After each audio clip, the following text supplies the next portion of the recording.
Good afternoon from Horseshoe Indianapolis. Hello now from the broadcast booth. Track announcer John G. Dooley. 9 races carded to start off the race week. Sun and clouds, 80s. Main track nearing the opener, labeled muddy. For today, carded for the turf course. Turf rated good, and on the turf course, the portable rail set up at 24 feet. Main track muddy, a quartet on the turf. Course rated good, 24 feet. If you have your programs close by, let's take a look at the changes and corrections on today's racing program. Opening sprint on the muddy track, no changes at the top of the card. All 7 run, no changes in race 1. In the second race, here in the maiden mile,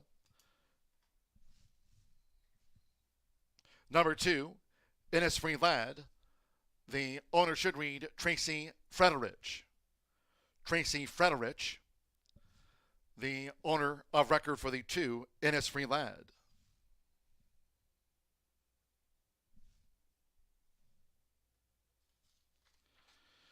On to the third race we go.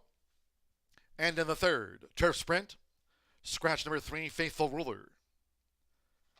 Number 3, Faithful Ruler, has been scratched. That's the first of 4 today on the turf course. Rated good. Fourth race, here in the main track sprint. Start to the 50-cent late pick 5 in the fourth. There are no changes in the fourth race. In the fifth, your Distaff Turf Sprint. Scratch number 6, Cam's Rockin' Gold. Number 6, Cam's Rockin' Gold has been scratched from race 5 at 4:14. Following that, race 6, here's scratch number 6, Star Quality. Number 6, Star Quality, has been scratched. 8 9-pointer, a jockey change to apprentice Jose Gutierrez. Corrected weight, double bug 112. Jose Gutierrez rides 8 9-pointer, corrected weight 112 pounds. In the 7th race, here's scratch, 3 Hold My Halo and 6 Krickenberger. Scratch, the 3 and number 6. Couple of jockey changes. 2, Tisn't She Lovely, Adam Beschizza. Adam Beschizza rides number 2, Tisn't She Lovely. Number 11, Miss Goodbar, make the jockey there, Luis Contreras. Luis Contreras on 11, Miss Goodbar.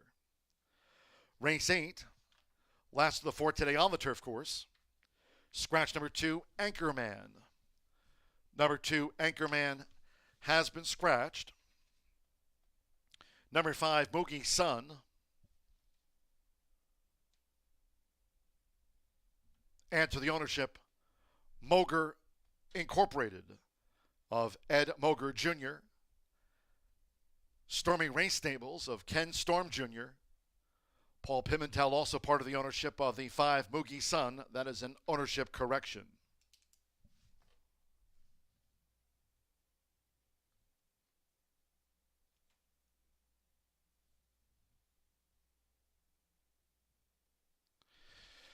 And in the ninth race, quarter horse maiden juvenile over the 250 yards. Scratch the also eligibles. 11 Valiant the Storm, 12 DNA Valiant Dale, 13 Cross the Line, and 14 SM Cowboys Jewel. Scratch the also eligibles. No rider changes reported. 9 Big Bridge to Fame, add 5 pounds to the listed program weight there. Scratch the also eligibles. Quarter horse maiden juvenile dash over the 250 to close us out today. To start the race week off with Sun and Clouds 80s. Here at the top of the hour, main track muddy. For today, carded for the turf course. Turf course rated good, and turf rail remains set at 24 feet. We'll have the sprint opener due off in just 10 minutes' time. Make it a great day with us here at Horseshoe Indianapolis.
Horseshoe Indianapolis paddock judge Brandy Bell with the call for Riders Up.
The horses stepping onto the track. Bar the 6 imminent forecast. Imminent forecast, the 6 will be last out of the paddock. Race 1 over the 5.5 furlongs, a field of 7. Here, all 7 run, no changes at the top of the card.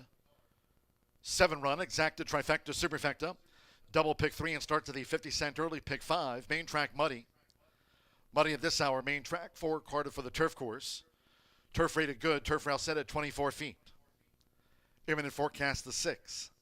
Last to step onto the track, 2 minutes.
Less than 1 minute to post time.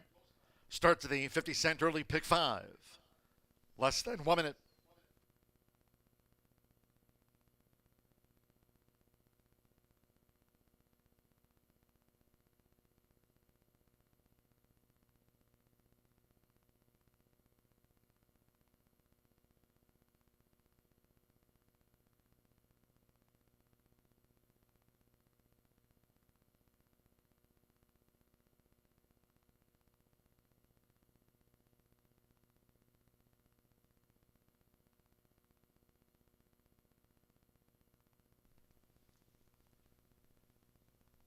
The horses are approaching the starting gate.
The horses have reached the starting gate.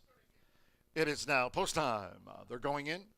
Hannah Leahy with Forever Greedy. Marcelino Pedroza Jr., Slam Dunk Justice coming up. Alberto Burgos and the Gray Lighting Fighter. Neon Leon, leading jockey Fernando de la Cruz with 48 wins at the meet. Andres Aloa, Concho's Prayer coming up next. Santos Sanjor with Imminent Forecast. At 5.5 furlongs, stand by one more. Catch a Night Train, Joe Ramos with 43 wins here this season. Main track buddy to start the card. They're in the gate. Oh my God. Running out Horseshoe Indianapolis. Fast start for Slam Dunk Justice.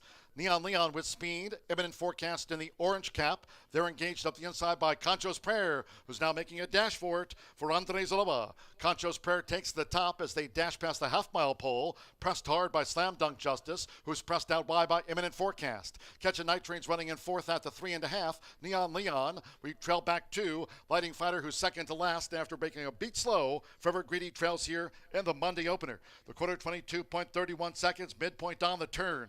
Concho's Prayer, Slam Dunk Justice, white with the turquoise stars. Battle joined out wide by Imminent Forecast as they line up for the top of the muddy stretch. Catch a Night Train is coming with a sweep. Neon Leon's the wide out. Forever Greedy up one spot, and Lighting Fighter is last. Into the stretch, it's Concho's Prayer with the rail. Slam Dunk Justice is nosed in front. 1 furlong to go. Slam Dunk Justice. Here comes Imminent Forecast. Here comes Catch a Night Train. Forever Greedy with a late bid. Toward the inside, Concho's Prayer boxing on. Neon Leon is looking to join on the line. It's Slam Dunk Justice for Marcelino Pedroza Jr. Slam Dunk Justice holding on from Catch a Night Train. Neon Leon finished third.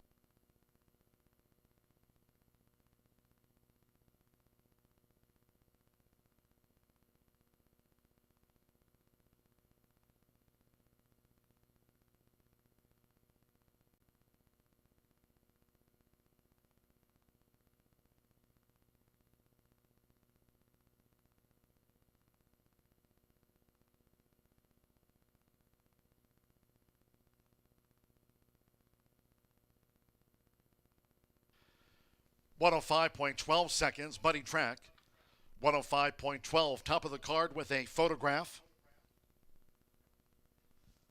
Here's a look. 3-1 on Slam Dunk Justice will get the result. 22-1, Catch a Night Train, Neon Leon, Imminent Forecast. Closer Lighting Fighter and Forever Greedy for the Miners. Slam Dunk Justice, Marcelino Pedroza Jr. Top of the card with a win for Gennaro Garcia at 3-1. Number 7, Catch a Night Train was the runner-up. 5, Neon Leon third, and 6, Imminent Forecast was fourth. 4-7, 5-6.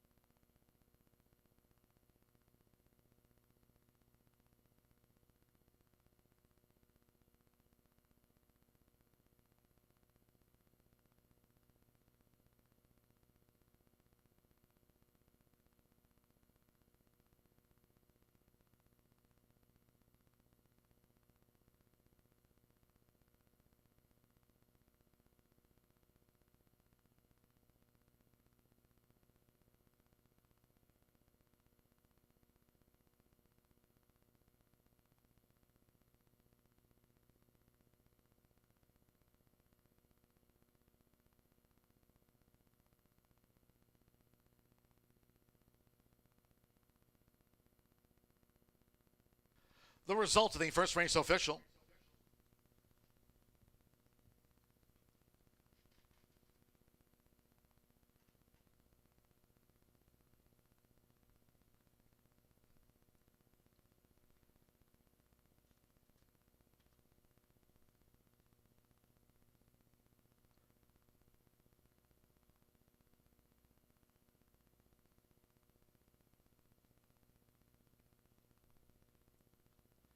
Returning to the Murphy Trailer Sales Winner Circle, number 4, Slam Dunk Justice with Marcelino Pedrosa Jr. Slam Dunk Justice is a 3-year-old bay gelding by Harry's Holiday and a fun given by Point Given. Racing 4, trainer Gennaro Garcia's Southwest Racing Stables Incorporated. The white turquoise stars and cap for Steve H. Lewis. Horseshoe Indianapolis congratulates the winning connections of Slam Dunk Justice. Takes out the sprint opener at 3-1.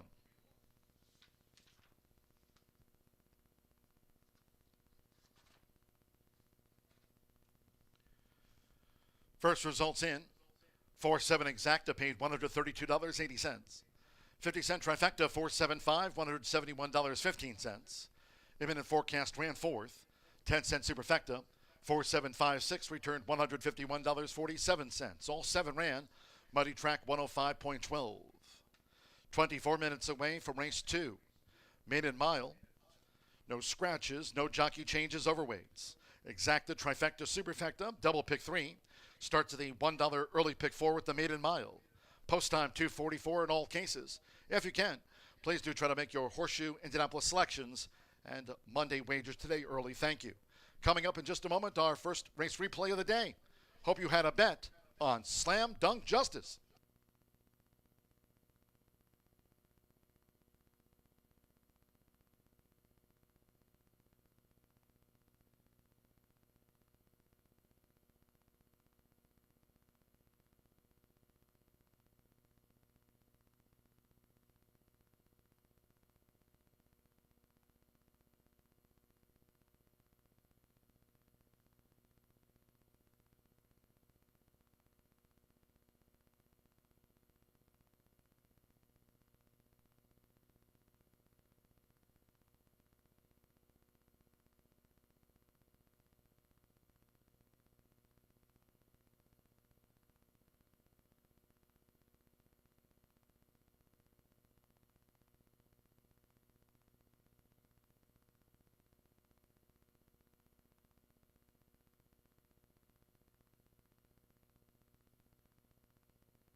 Owing and running out Horseshoe Indianapolis. Fast start for Slam Dunk Justice. Neon Leon with speed. Imminent forecast in the orange cap. They're engaged up the inside by Concho's Prayer, who's now making a dash for it for Andres Zaloba. Concho's Prayer takes the top as they dash past the half-mile pole. Pressed hard by Slam Dunk Justice, who's pressed out wide by Imminent Forecast. Catch a Night Train's running in fourth at the 3.5. Neon Leon, we trail back 2. Lighting Fighter, who's second to last after making a beat slow. Forever Greedy trails here in the Monday opener. The quarter 22.31 seconds, midpoint on the turn.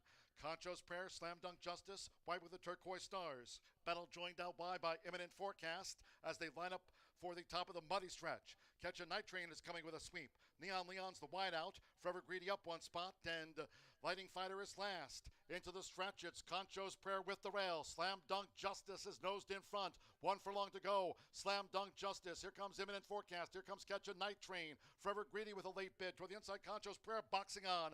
Neon Leon is looking to join on the line. It's Slam Dunk Justice for Marcelino Pedrosa Jr. Slam Dunk Justice holding on from. Oh my God.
Hello and welcome back to Horseshoe Indianapolis. My name is Jeremiah Johnson. One race in the books of 9. We are looking ahead to race number 2 in the opener. Slam Dunk Justice holds off Catch a Night Train to win. Catch a Night Train 22-1, almost got up for the win. Worth noting, the 7-horse, the long shot, did make up some ground. So if you're watching how this track is playing out, muddy right now, probably will dry out as the day goes along, but you can make up some ground, at least based on what we saw in race number 1. Race number 2, we will stay on the dirt. Maiden Clamors, $15,000 for registered Indiana breds, 3 years old and up, and we have a field of 7, no scratches. That is good to see. Now, in a race like this, relatively low-level maidens, I like to look at the number of races some of these horses have raced in, and 4 of the 7 competing today have had at least 8 chances to visit the winner's circle without success. Now, I don't want to automatically cross those off because there are sometimes a good reason why they've yet to win, but I do want to take a look at some that are maybe more lightly raced, that are eligible to improve, and that is exactly what I found with my top selection. And I love the price that we're getting right now on the 5-horse. He's All Out. Shocking, to me at least, to see 9-1. Now, there's a reason for that, and we'll kind of get into that a little bit later. But first, take a look at the connections. Joe Ramos riding for Randy Klopp. That gets my attention. Now, I mentioned Catch a Night Train in the opener. Those two got together, and that horse almost won it, 22-1. Can't believe that 7-horse in the opener was 22-1. Klopp, leading trainer about halfway through the meet, 137 starts, most of any trainer, but also 32 wins, over $900,000 in purse money. And take note, Joe Ramos, 43 wins, trailing only Fernando de la Cruz, but 32 of those 43 wins in sprint races. So clearly does his best work in the shorter distances.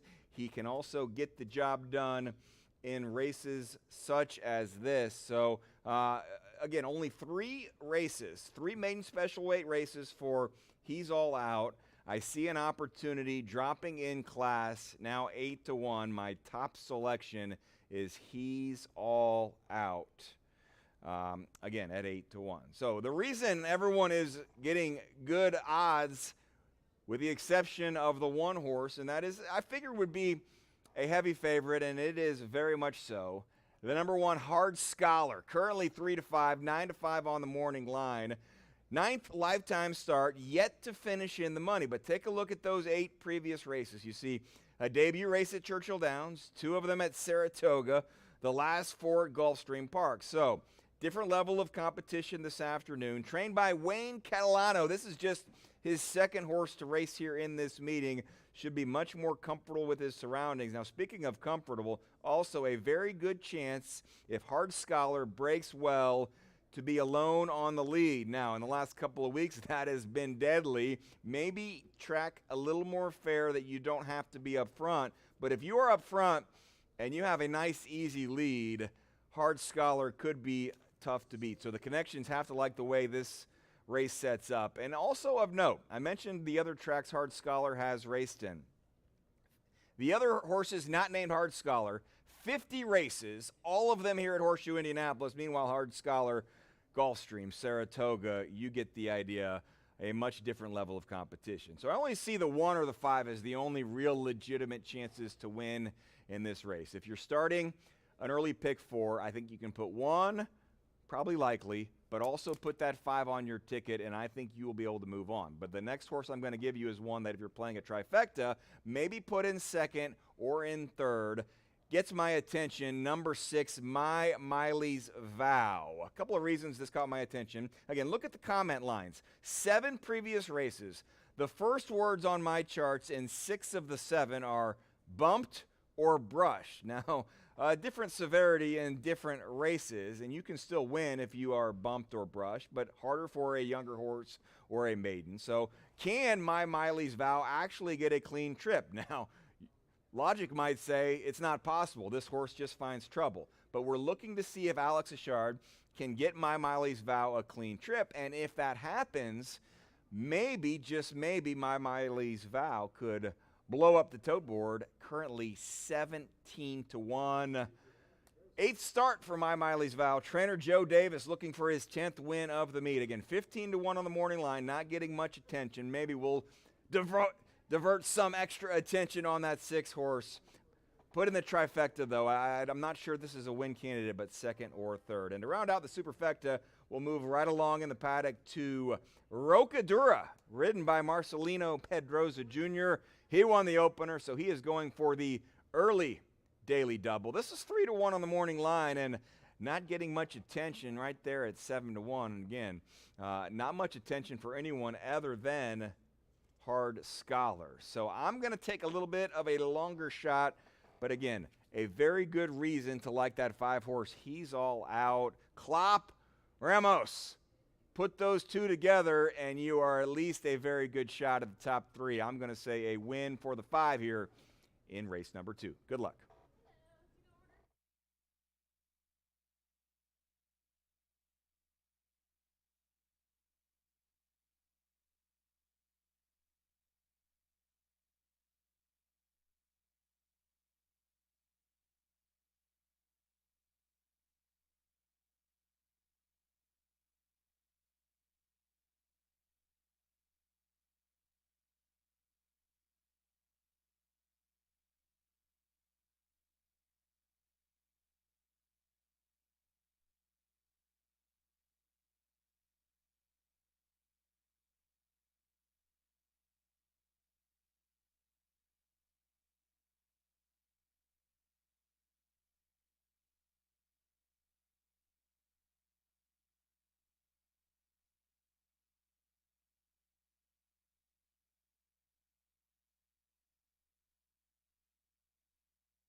The horses stepping onto the track now for the second race.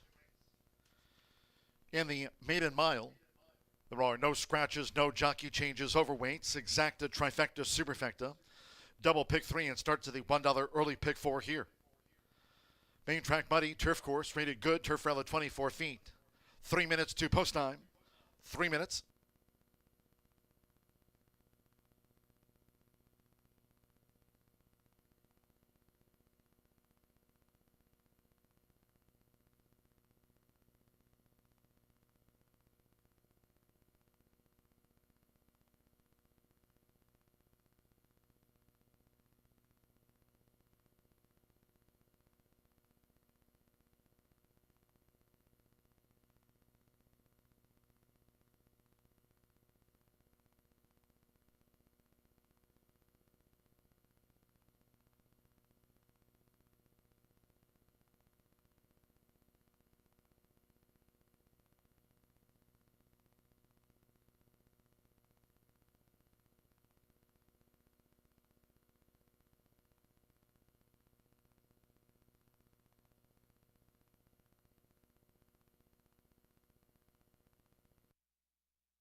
We're less than 1 minute away from post time for the maiden mile. Starts the $1 early pick four. You have less than 1 minute.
The horses are approaching the starting gate.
The horses have reached the starting gate.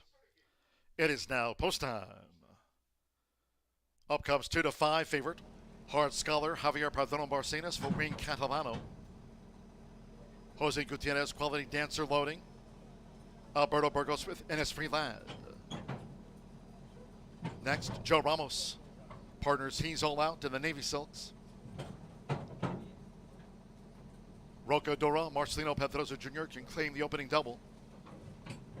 Alex Richard, My Miley's Vow went in well. One more. Santo Sandro with 11 times started. Mi Sargento. Hard Scholar 1 to 2 favorite. 28 to 1. Mi Sargento.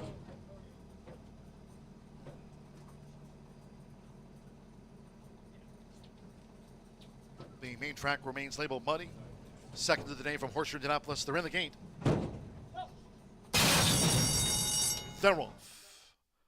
Hard Scholar right there is Innisfree Lad with early speed. On the outside, He's All Out, and My Miley's Vow caught wide as they enter the first turn with Javier Padron Barcenas. Hard Scholar has pole position.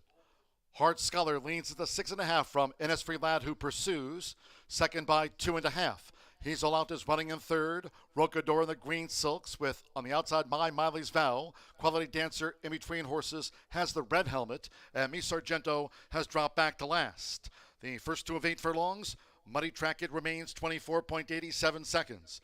Hard Scholar at 4 to 5 leads the maiden mile. Hard Scholar easily out in front as they make their way toward the half-mile pole that way. With on the outside, Innisfree Lad, who stays close to the front runner. Here's the inside as Rocadora with He's All Out Quality Dancer on the outside. My Miley's Vow is the end of the far turn. Me Sargento still trails. 6 lengths from tip to tail. And Hard Scholar's been in charge of the pace.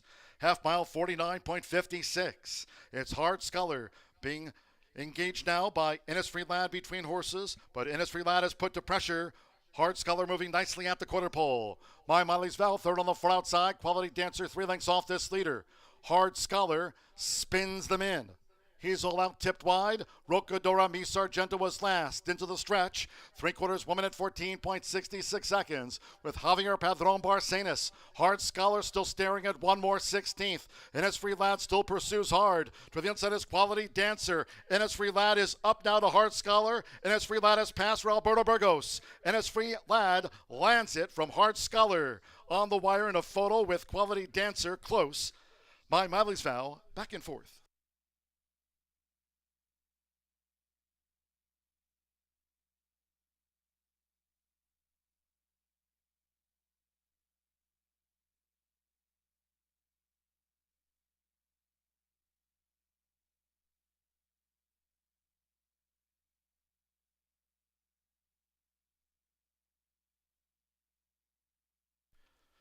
$141.94 after the maiden mile 2. Innisfree Lad at 3-1 was first.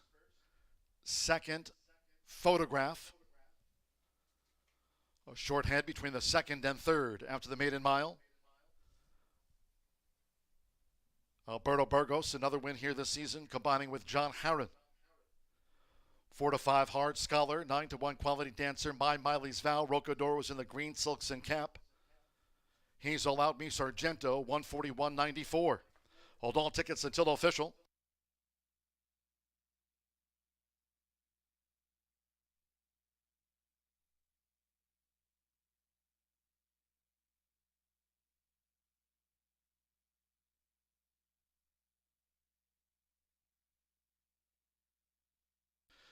The judges have confirmed number 1 Hard Scholar at 4-5. The favorite was second after the maiden mile. Number 4, Quality Dancer, 9-1 third. 6, My Miley's Vow, 17-1 fourth. 2-1 4 6 the order.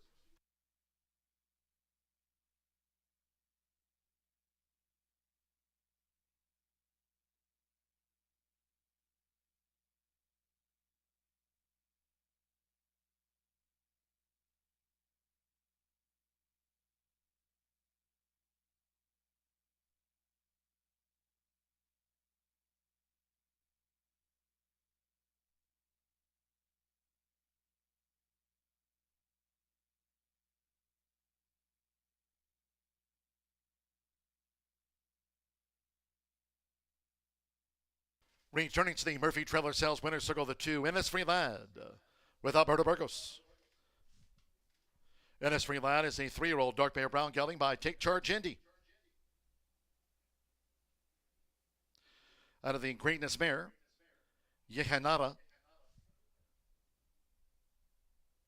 The colors of Harron Thoroughbreds, John Harron, Tracy Friederich. Horseshoe Indianapolis congratulates the winning connections of Innisfree Lad.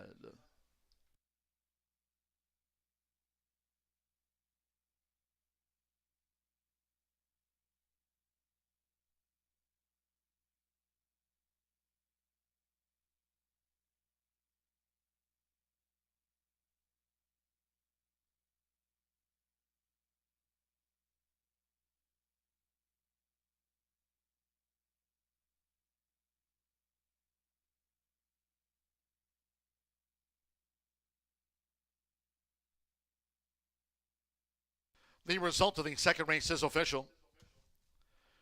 2-1 exacta, $24.60. 50-cent trifecta, 2-1-4, $37.45. 4-2 double, $35.60. My Miley's Vow ran fourth in the maiden mile.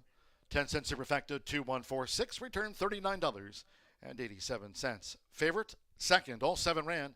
141.94, main track remains labeled muddy. On to the third we go of 9. First to 4 today, Carter for the turf course. Course rated good. Turf rail set at 24 feet. Scratch 3, Faithful Ruler. Number 3, Faithful Ruler has been scratched. Exacta, trifecta, superfecta, double pick 3. Post time will be in 22 minutes at 3:17.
Hard Scholar.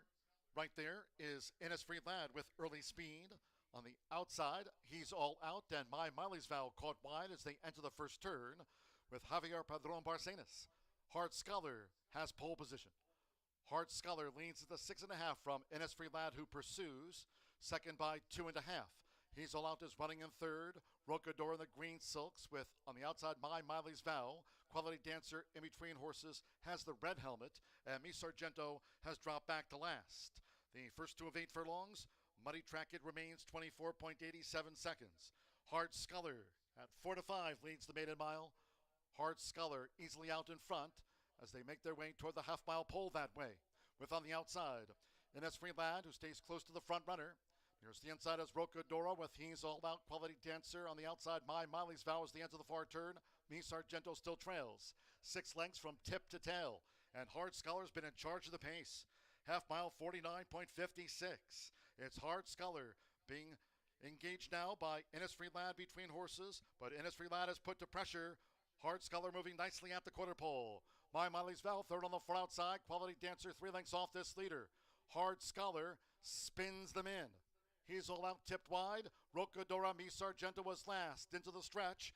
3/4 1 minute 14.66 seconds with Javier Padron Barcenas. Hard Scholar still staring at 1 more 16th. Innisfree Lad still pursues hard. To the inside is Quality Dancer. Innisfree Lad is up now to Hard Scholar. Innisfree Lad has passed Alberto Burgos. Innisfree Lad lands it from Hard Scholar. On the wire in a photo with Quality.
Jeremiah Johnson at Horseshoe Indianapolis prior to race 3. 2 races in the books, and as we suspected, Hard Scholar had the lead in race number 2, but Innisfree Lad, the top selection for Brian Aragoni, is able to make the proper move. Alberto Burgos, outstanding jockey, so a little bit of an upset there in race number 2. Innisfree Lad is victorious. We move ahead to race number 3. This is the first of 4 scheduled for the turf course today. This is not part of that $1 all-turf pick 3. I'll have a ticket for that a little bit later today, and you can see that on the tip sheets. But this will be a 5-furlong race, and interesting conditions, $8,000 optional claimer. So it's a lower level race, but there still is an opportunity to put a horse in here and not lose it via the claim box. So immediately it started with a race with 7 horses. We do have 1 scratch, the 3 Faithful Ruler.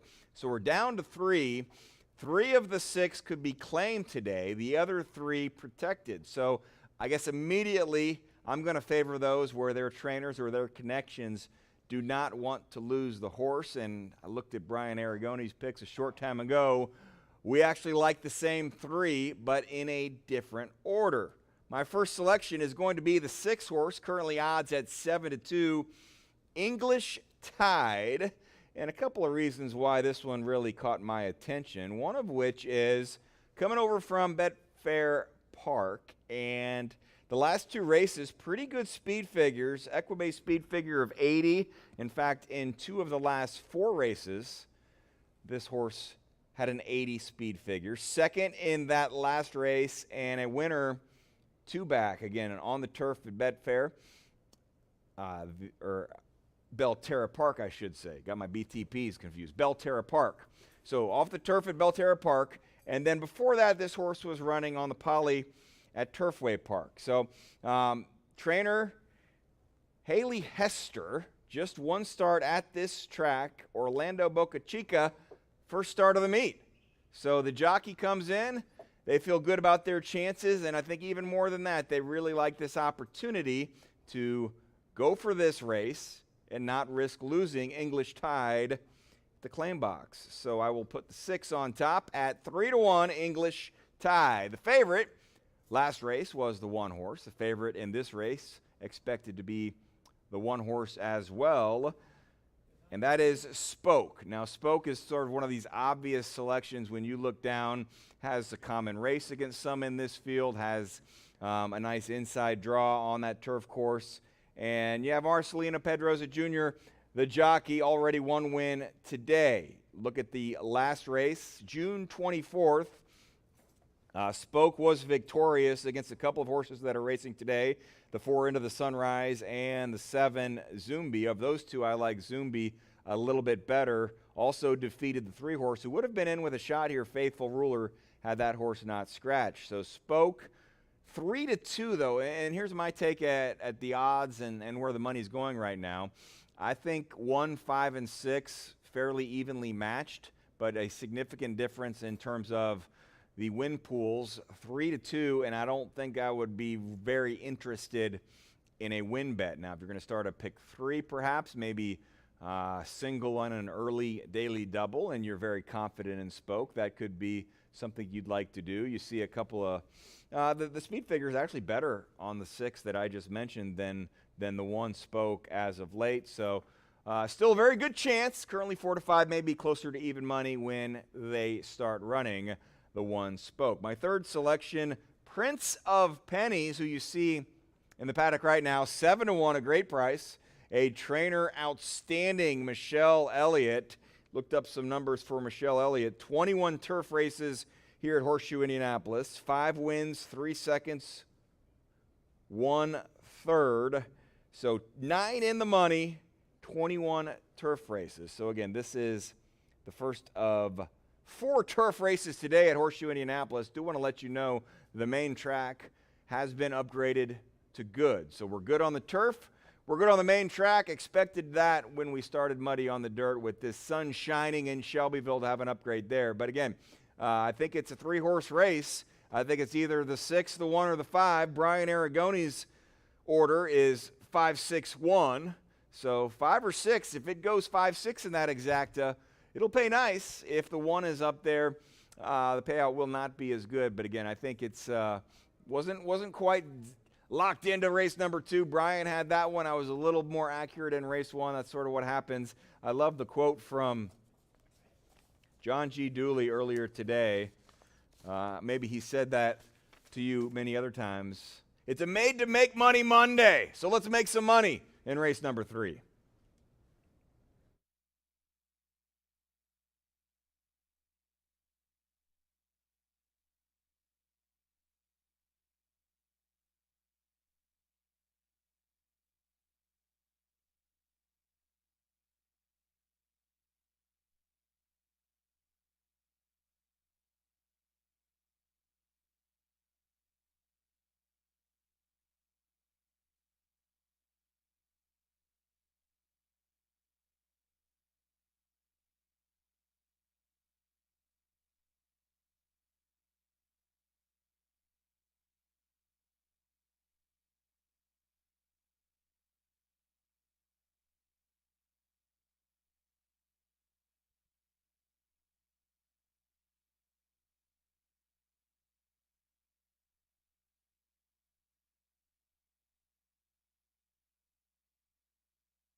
The horses called postword for the third race. The first of a quartet today, Carter, for the turf course, rated good. Turf rail set at 24 feet. Here, a field of 6. 3, Faithful Ruler, has been scratched. Scratch number 3, Faithful Ruler. Exacta, trifecta, superfecta, double pick 3. Turf course rated good, rail at 24 feet, and the main track has been upgraded from muddy to good. Good conditions. Less than 3 minutes.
We're less than 1 minute away from post time for the turf sprint.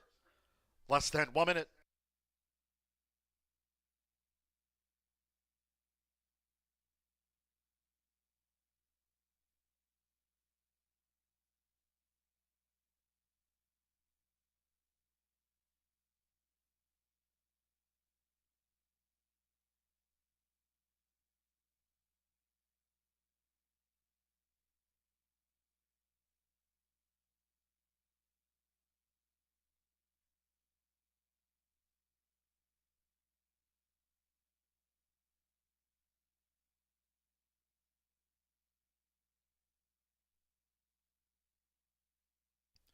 The horses are approaching the starting gate.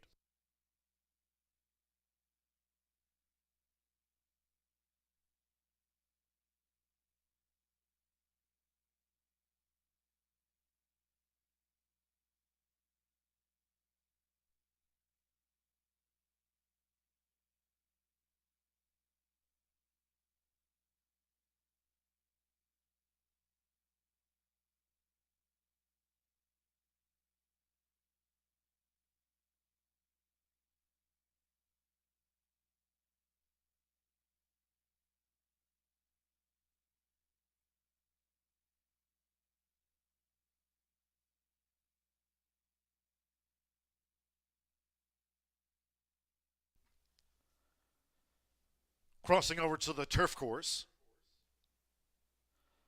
on final approach for the sprint start.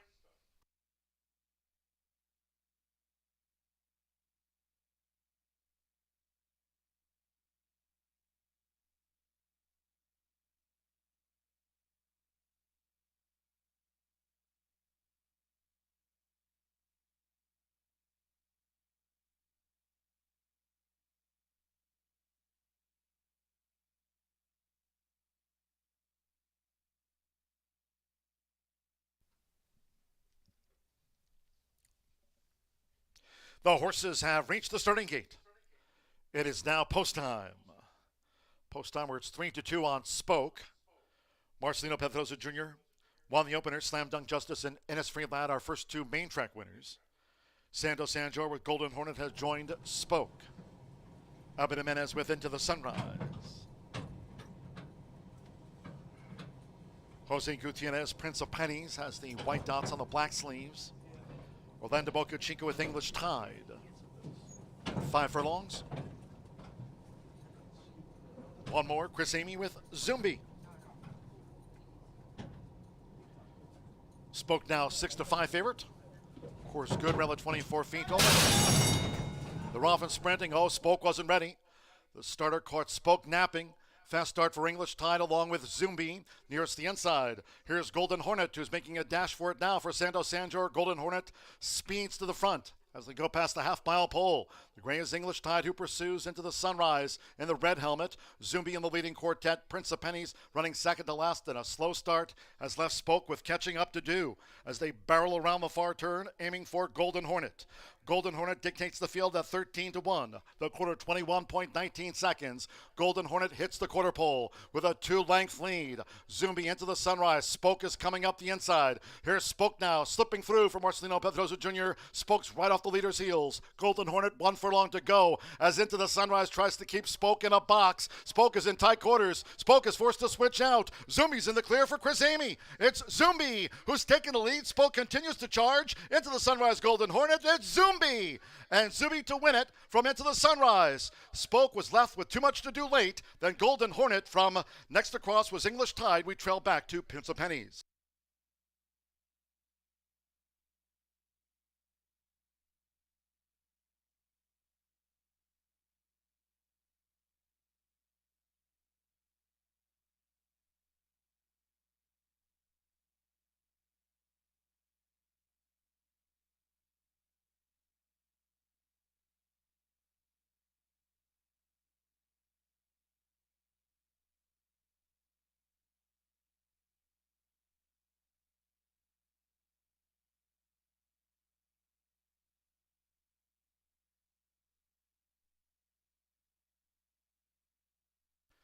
.01 after the turf dash.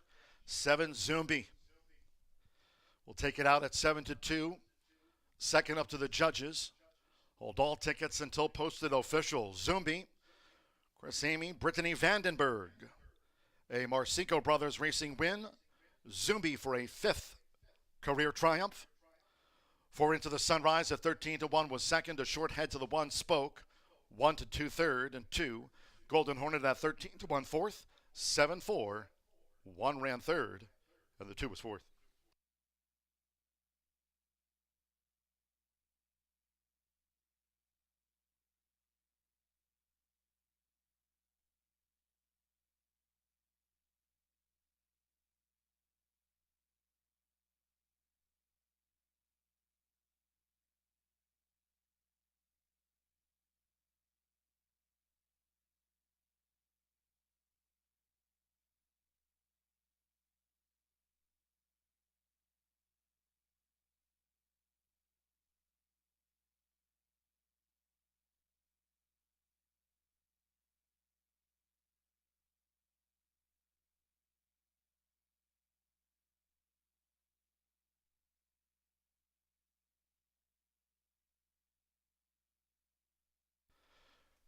Race 3 official. Result confirmed by the judges. Zumbi has beaten home Into the Sunrise, Spoke, and Golden Hornet 4th official.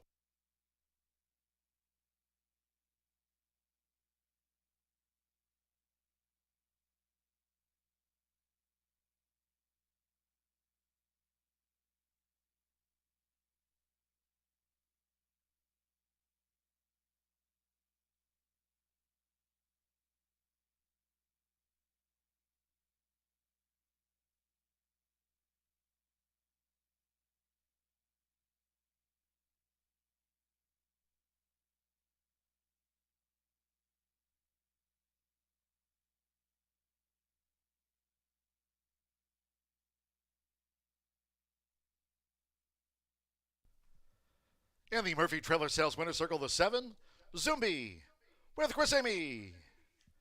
Zumbi is a 6-year-old gray roan gelding by cross traffic out of the AP Warrior mare, Sweet Nikosi, trained by Brittany Vandenberg.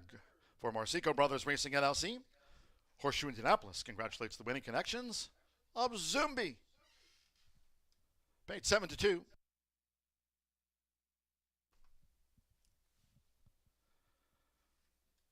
Race 3 official, the first of 4 today, Carter for the turf course. 7-4 exacta, $68.20. 50-cent trifecta, 7-4-1, $48.50. 2-7 double paid $125.40. First pick 3 of the day, combining Slam Dunk Justice with Innisfree Lad with Zumbi.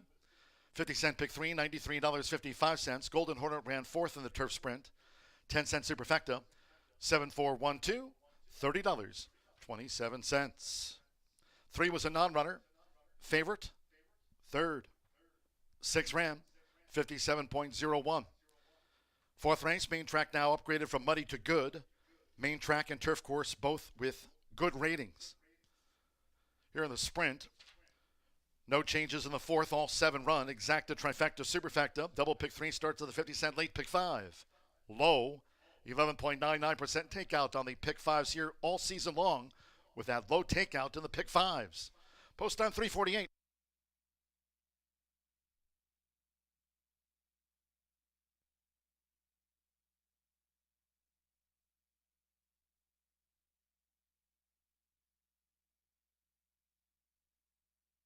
Umbrella 24 feet open. The Roffin sprinting. Oh, Spoke wasn't ready. The starter caught Spoke napping. Fast start for English Tide along with Zumbi nearest the inside. Here's Golden Hornet, who's making a dash for it now for Santos Sanjor. Golden Hornet speeds to the front as they go past the half-mile pole. The gray is English Tide, who pursues into the Sunrise in the red helmet. Zumbi in the leading quartet. Prince of Pennies running second to last in a slow start has left Spoke with catching up to do as they barrel around the far turn, aiming for Golden Hornet. Golden Hornet dictates the field at 13-1. The quarter 21.19 seconds. Golden Hornet hits the quarter pole with a 2-length lead.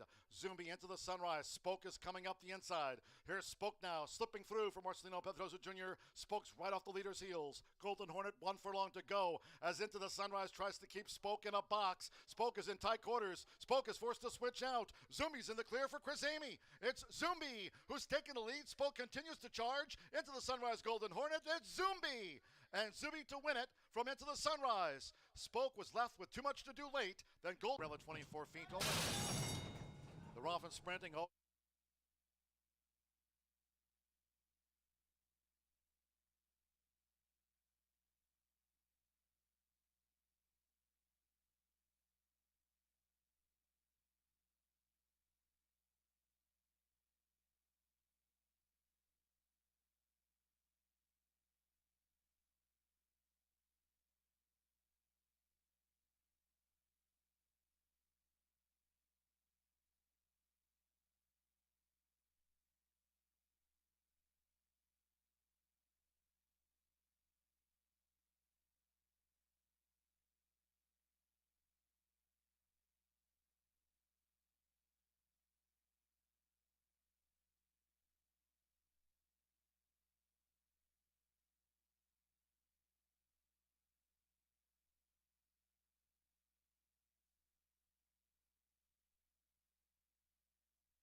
That June 24th turf race was a key race. As you saw, race number 3, you had 3 horses coming out of that race, including the heavy favorite Spoke. Back then, Spoke finished first, into the summer 3rd, and Zumbi was 4th. Zumbi turns the tables.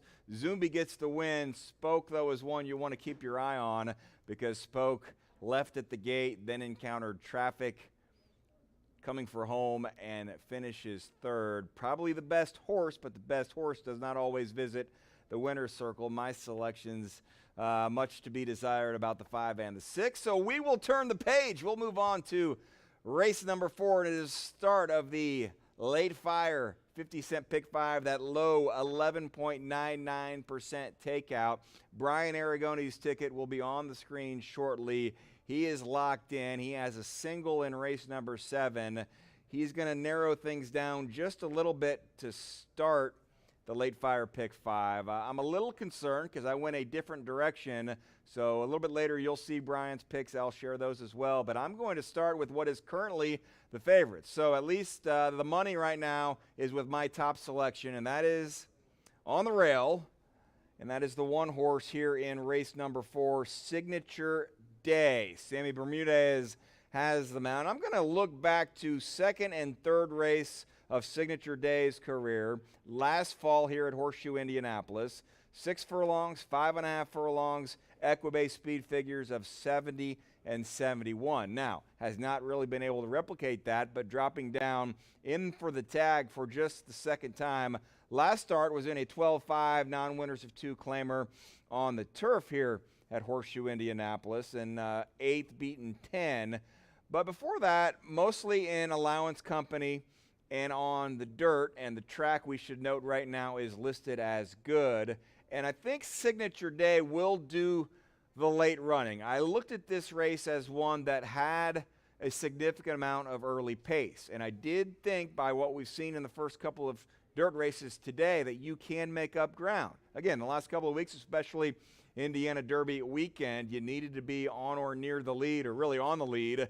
Tough to make up ground. I think you can make up some ground the way this track is playing right now. And for Signature Day, you will save ground being on the rail, and then turning for home, rely on Sammy Bermudez to put this horse in a solid spot. Nice pan in the paddock to my 2nd selection, the 6 horse, Captive Heart. Santos Sanjur has the mount. And again, some things just kind of jump out of the past performances to me, and I see the last 2 races were here at Horseshoe Indianapolis. 1 second, 1 eighth. You do see a solid speed figure 2 back. But before that, this horse has been running at Oaklawn Park, at Churchill Downs, at Keeneland.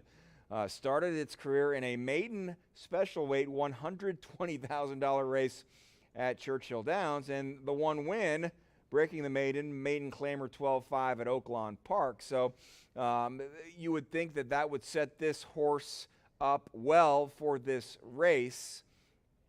Workout pattern, they've been getting ready for this one. Captive Heart, again, one that should not be maybe on the lead, but maybe as they start to turn for home, or maybe even on the far turn, will start to make the move. So Captive Heart will be my 2nd selection, currently 9-2 in the odds. A very even odds board as you take a look right here.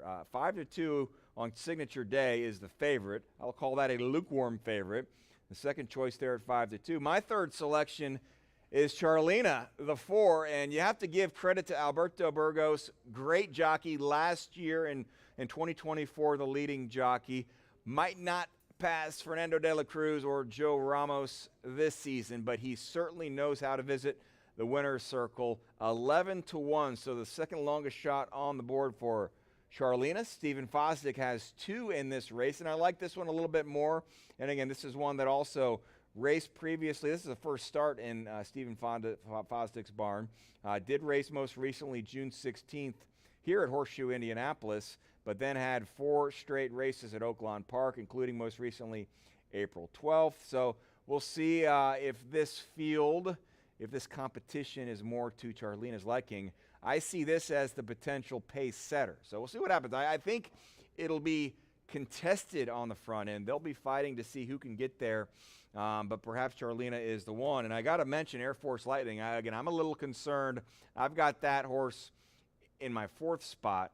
Brian Aragoni had a heavy push towards the 3 Air Force Lightning on his ticket. So he had on his late fire pick 5, the 3, and he's also got the 5. But he had good things to say on the pre-race show about the 3 horse, so you definitely do not want to leave Air Force Lightning off of your ticket. Gennaro Garcia already with a win in the opener today, going for his 2nd. So you see Brian Aragoni's late fire 5, worth noting.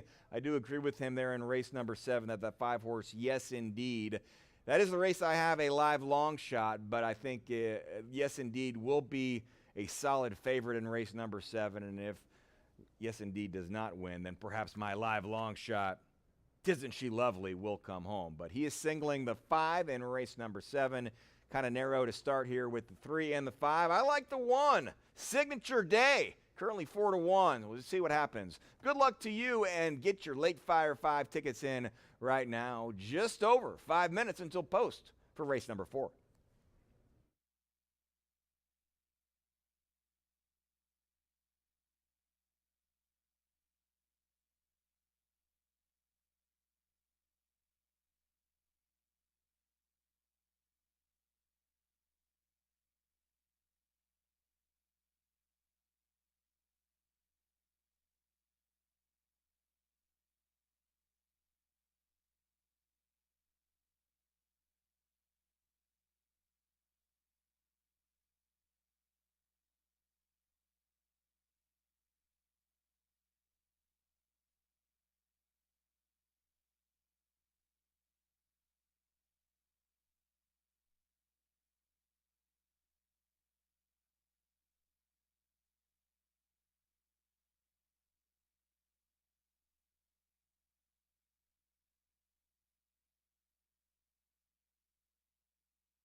See you in a bit. Has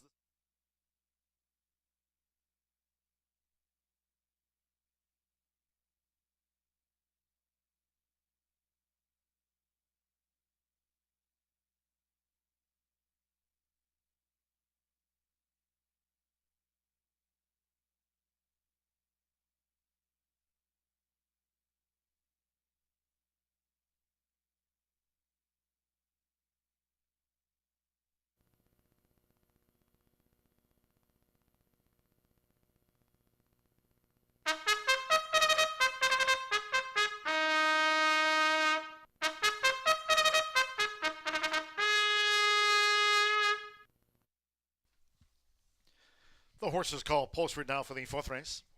Phillies Mare Sprint over the 6. Anfield 7. No changes here. All 7 run exacta, trifecta, superfecta. Double pick 3 starts at the 50 cent. Late pick 5. Main track good. 3 minutes.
We're now less than 1 minute away from post time. Phillies Mare Sprint starts off the 50-cent late pick 5 on the card. Less than 1 minute.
The horses are approaching the starting gate.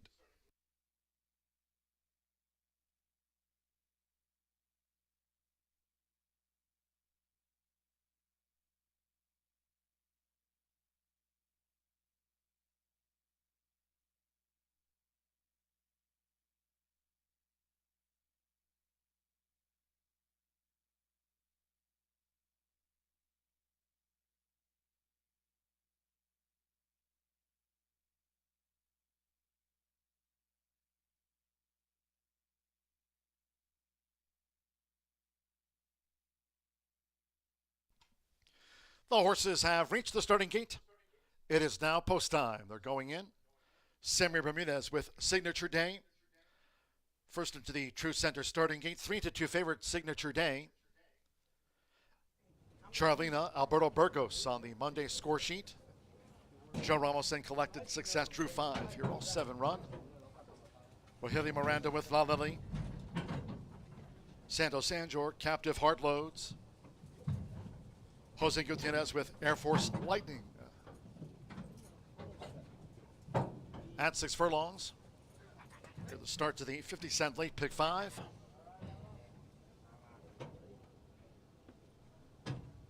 Main track upgraded from muddy to good.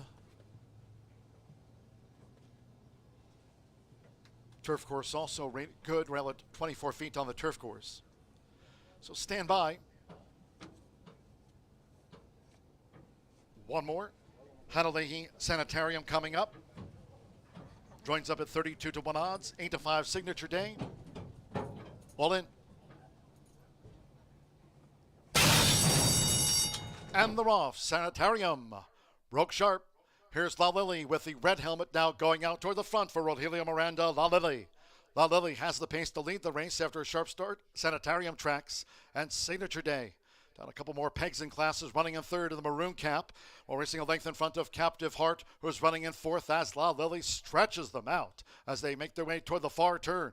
Then toward the inside comes Charlena, who's joined out wide by Collected Success, and then we trail back two and behind horses Air Force Lightning, who's last year in the Fillies Mare Sprint, the leader La Lily. Takes them through a quarter in 22.32 seconds, midpoint on the turn, aiming for La Lily. So La Lily blazing the trail in front of Sanitarium, and on the outside is Captive Heart with her bid. It's La Lily who leads here into the stretch. Signature Day straightened away in fourth. Air Force Lightning on the far outside, and then Charlena and Collected Success. La Lily past the eighth pole with a 4-length buffer zone on Captive Heart, charging his Air Force Lightning, and here she comes. Air Force Lightning is picking up for Jose Gutierrez and sweeps La Lily aside. Air Force Lightning wins here by 4 from La Lily. Then Signature Day and Captive Heart.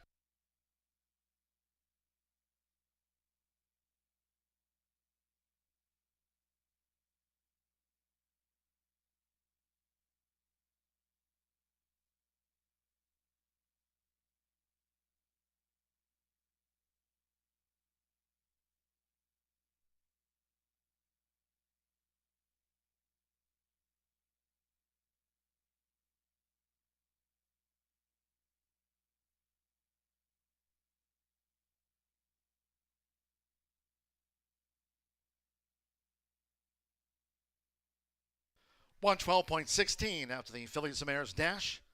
112.16, track good, 3-2, then a show photo. 3 Air Force Lightning, 7-2 first. Number 2, La Lily. At 6-1 was second. Here's the slow-mo of the Fillies and Mares sprint. 8-5 on Signature Day. 9-2 Captive Heart. Charlena Collected Success.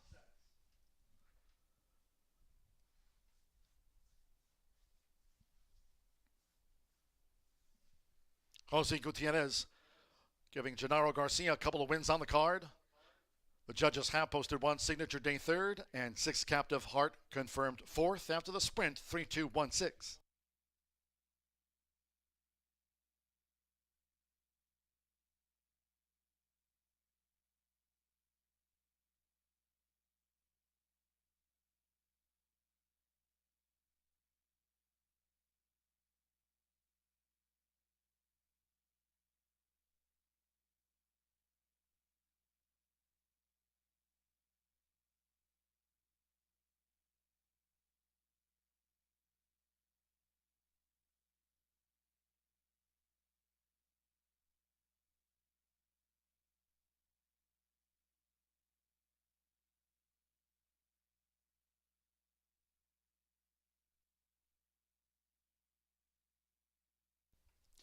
Returning to the Murphy Trailer Sales Winners Circle, the official winner of race 4, the 3 Air Force Lightning with Jose Gutierrez.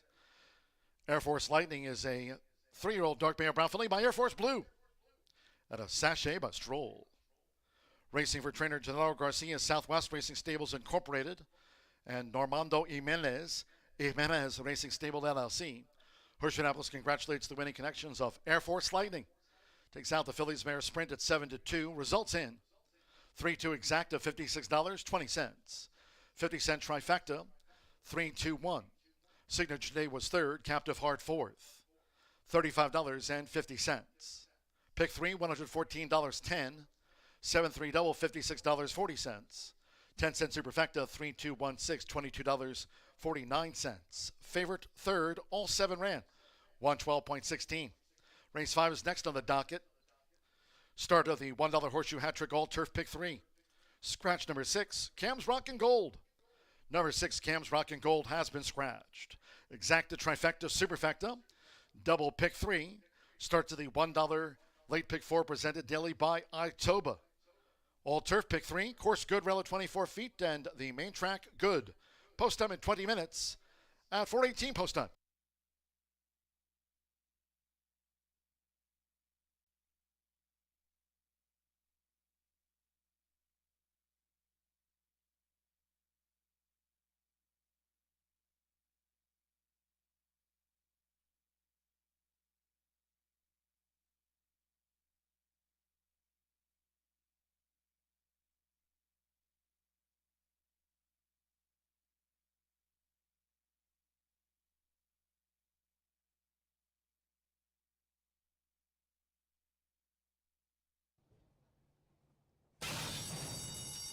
and they're off. Sanitarium broke sharp. Here's La Lily with the red helmet now going out toward the front for Rogelio Miranda. La Lily. La Lily has the pace to lead the race after a sharp start. Sanitarium tracks and Signature Day. Down a couple more pegs in classes, running in third in the maroon cap, while racing a length in front of Captive Heart, who's running in fourth as La Lily stretches them out as they make their way toward the far turn. Then toward the inside comes Charlena, who's joined out wide by Collected Success, and then we trail back two and behind horses Air Force Lightning, who's last year in the Fillies Mare Sprint, the leader La Lily. Takes them through a quarter in 22.32 seconds, midpoint on the turn, aiming for La Lily. So La Lily blazing the trail in front of Sanitarium, and on the outside is Captive Heart with her bid. It's La Lily who leads here into the stretch. Signature Day straightened away in fourth. Air Force Lightning on the far outside, and then Charlena and Collected Success. La Lily past the eighth pole with a 4-length buffer zone on Captive Heart, charging as Air Force Lightning, and here she comes. Air Force Lightning is picking up for Jose Gutierrez and sweeps La Lily aside. Air Force Lightning wins here by 4 from La Lily. Then Signature Day and Captive Heart.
2 wins on the day for trainer Gennaro Garcia as Air Force Lightning is victorious in race number 4. Again, on the main track coming off the pace, so it's good to see. I think depending upon how the race setup goes, you can win from anywhere. That wasn't maybe the case a couple of weeks ago, especially Indiana Derby weekend, but a little more fair track right now. And the track, again, we should note, started the day as muddy, currently listed as good. Brian Aragoni gets off to a good start in his late fire pick 5. This is the beginning of the Horseshoe hat trick pick 3, all-turf pick 3. I'll go over my ticket with that in just a little bit, but let's zero in here on race number 5, and that again, yes, on the turf, 5 furlongs, and there are 2 horses right now getting the bulk of the attention from the bettors, and they were the 2 that I sort of zeroed in on. Not normally a favorite player. I like to find some long shots, but I do think that the top selections are the most likely winners, and the top choice for me is the 2-horse Marion Cross. Now, Brendan Walsh on the turf, one of my favorite handicapping angles. Big fan of Brendan over the years. Made a lot of money with Pretty Mischievous in the Kentucky Oaks. I was tracking East Avenue this year. If East Avenue would have won the Kentucky Derby, I might have got a new car, but he did not. But now those were dirt races. Turf, to me, is Brendan's bread and butter. 2 wins this season in 10 starts on the Horseshoe Indianapolis turf. First start in the barn, though, for Marion Cross. Last race was coming back on May 1st at Aqueduct. Overall here at Horseshoe Indianapolis, Brendan has 5 winners and 21 starts. Now, this is a horse that is well-traveled. Gulfstream, Delaware, Woodbine, Laurel, Aqueduct. And it's the first time here at Horseshoe Indianapolis. Has good early foot, which is always important in a 5-furlong race. I think Evan Roman can put him on or near the lead, and the class should prevail from there. 119 on the Equibase Prime Power Rating. So I love Marion Cross, and currently I love that price, 4-1.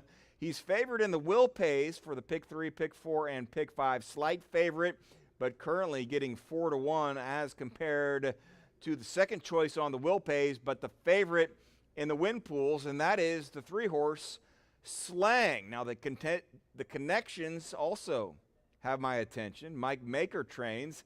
Last couple of races do jump off the PPs, not because of how Slang ran, but the competition and then what happened afterwards. Now, last summer, competed in the Grade 1 Spinaway and the Schuylerville also at Saratoga. Those races were on the dirt, and neither went well. Pulled up, ambulanced off in both, and this is the first race since for Slang. Now, it would be a good indication, you would think, that attracting a lot of money in the win pool, so coming back to the races here at Horseshoe Indianapolis and ready to run, but it's completely different surroundings, completely different surface. We're on the grass. But Mike Maker is not a trainer that I would question in his spotting of horses. Have to trust him. A great turf trainer as well. Again, 2 of my favorite turf trainers, Brendan Walsh and Mike Maker, the 2 and the 3.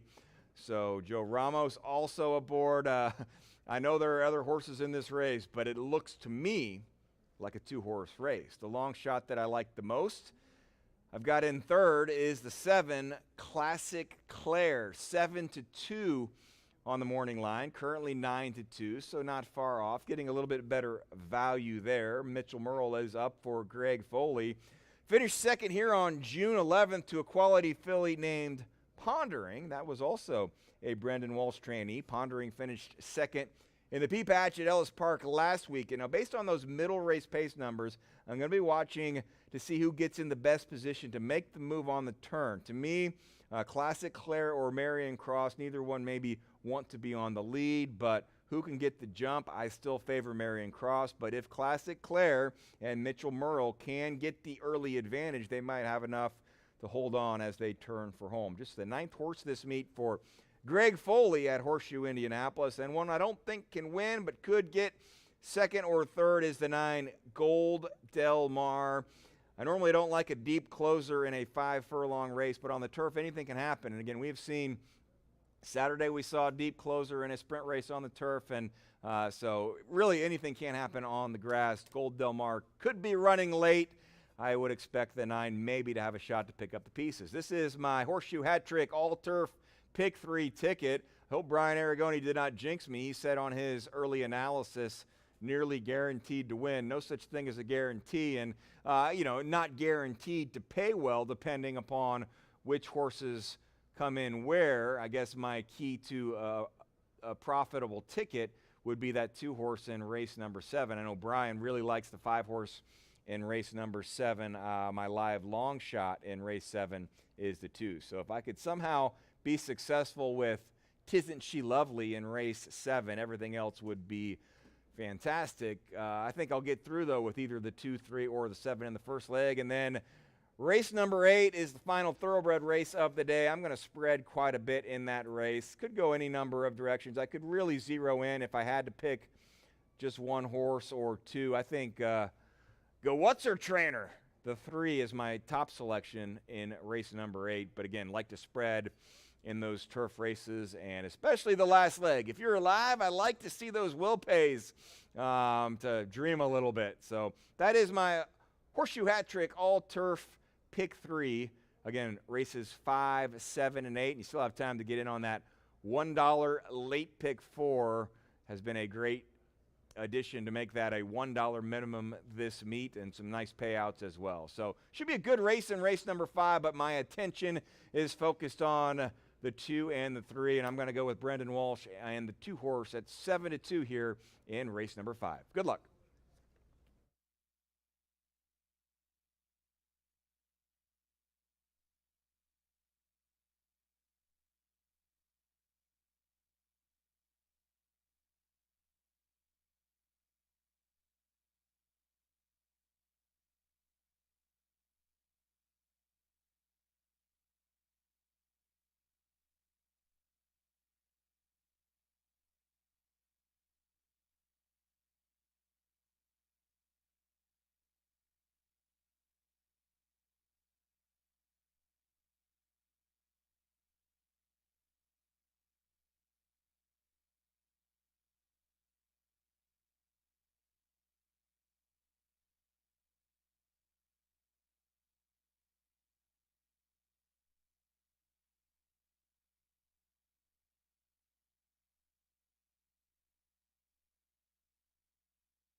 The horses call posted now for the 5th race.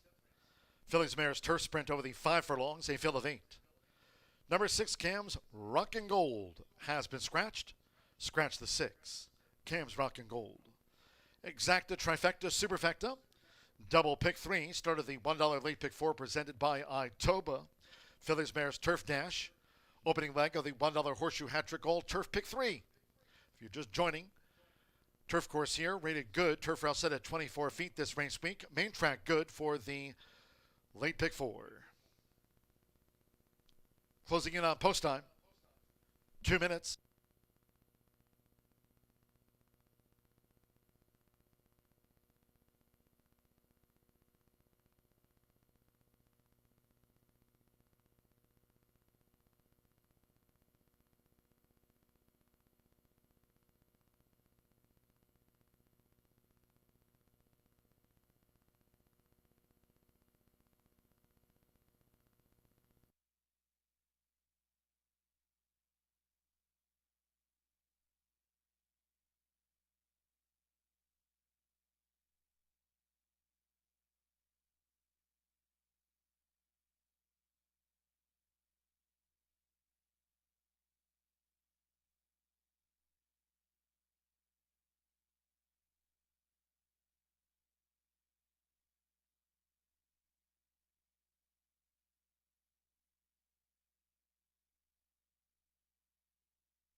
Less than 1 minute to post time. Start to the $1 late pick 4 presented by Itoba. Phillies Mares Turf Sprint. First leg of the $1 Horseshoe Hat Trick All Turf Pick 3. The horses are approaching the starting gate.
The Phillies Mares crossing over to the turf course. On final approach.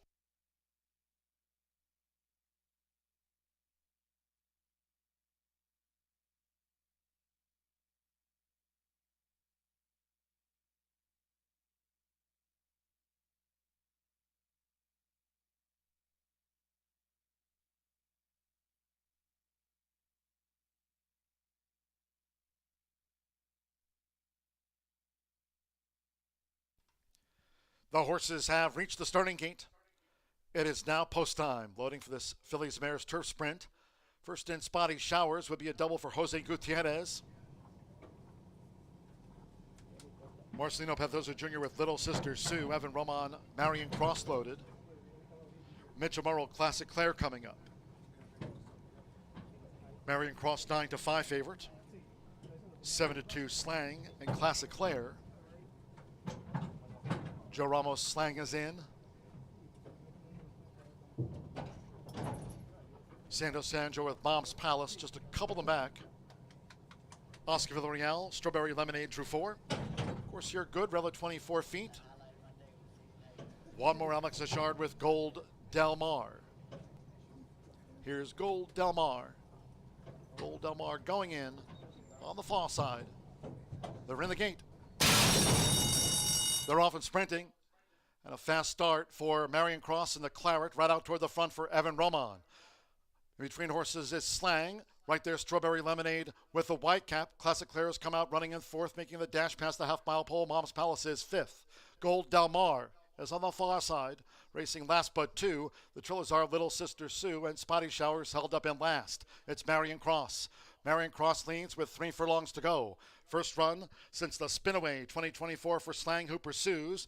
21.82 lean seconds. Strawberry Lemonade straightens away in third from Mom's Palace out wide in fourth. Then Gold Del Mar, Classic Claire one off the rail. On the outside, Little Sister Sue. We trail back to Spotty Showers here. Slang.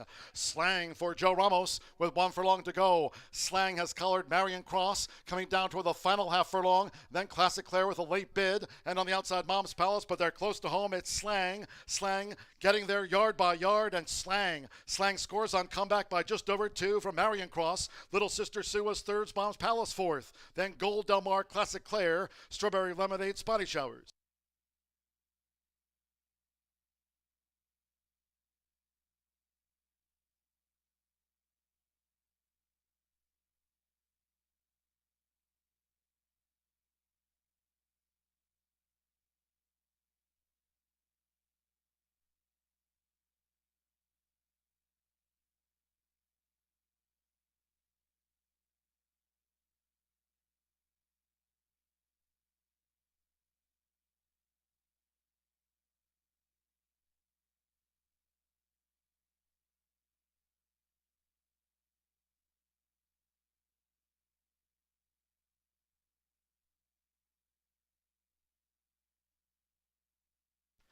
57.38 after the Phillies Mares dash. Course good, 57.38 seconds the clocking. 3-2-5-8, 3 Slang. 3-1 first, 2 Marion Cross. At 2-1 was the runner-up, number 5, Little Sister Sue. 9-1 third, and 8 Mom's Palace gets into the frame for fourth, Joe Ramos for Mike Maker. First up in 2025, first start since Saratoga 2024. Coming out of last year's Spinaway. Here's Slang at the shoe.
The result of race 5 official. 57.38. Slang has beaten home Marion Cross. Little Sister Sue, Mom's Palace, fourth official.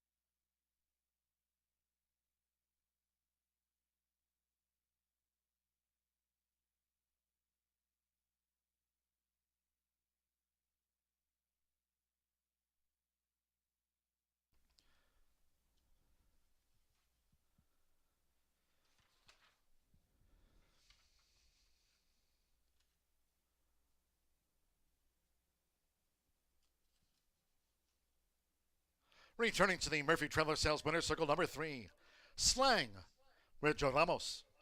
Slang is a 3-year-old chestnut filly by Omaha Beach. And a Sunbury by Spikestown. Mike Maker trains for Deuce Great Houses, Pura Vida Investments LLC. Horseshoe Indianapolis congratulates the winning connections. Slang, first up in 2025. Clock 57.38 seconds. Takes out the Phillies Mares Turf Sprint.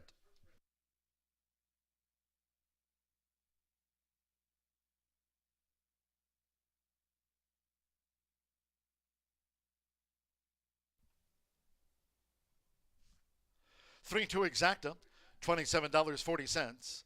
Mom's Palace ran fourth. 10-cent superfecta, 3-2-5-8, $36 and change. The 50-cent trifecta, 3-2-5, $34.55. Pick 3, $106.45. 50-cent early pick 5, $2,363.80. 3-3 double, $40.80. And the $1 early pick 4, $1,270.20.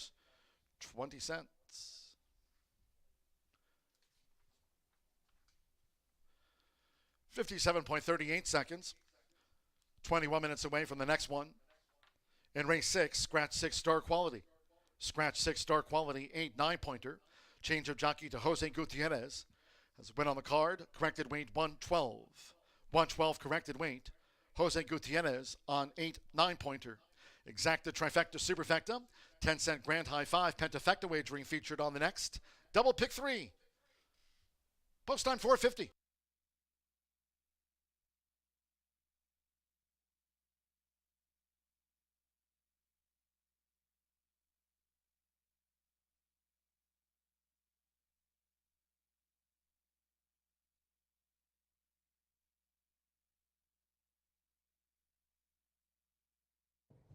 the gate. They're off and sprinting. And a fast start for Marion Cross and the Claret, right out toward the front for Evan Roman. Between horses is Slang. Right there, Strawberry Lemonade with the white cap. Classic Claire's come out running in fourth, making the dash past the half-mile pole. Mom's Palace is fifth. Gold Del Mar is on the far side, racing last but two. The Trillers are Little Sister Sue, and Spotty Showers held up in last. It's Marion Cross. Marion Cross leads with 3 furlongs to go. First run since the Spinaway 2024 for Slang, who pursues. 21.82 lean seconds. Strawberry Lemonade straightens away in third from Mom's Palace out wide in fourth. Then Gold Del Mar, Classic Claire, one off the rail. On the outside, Little Sister Sue. We trail back to Spotty Showers here. Slang for Joe Ramos with 1 furlong to go. Slang has collared Marion Cross, coming down toward the final half furlong. Then Classic Claire with a late bid. And on the outside, Mom's Palace, but they're close to home. It's Slang getting there yard by yard, and Slang scores on comeback by just over 2 from Marion Cross. Little Sister Sue was third, Mom's Palace fourth. They're in the gate.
At the Thoroughbred Aftercare Alliance, we believe in giving every thoroughbred a second chance.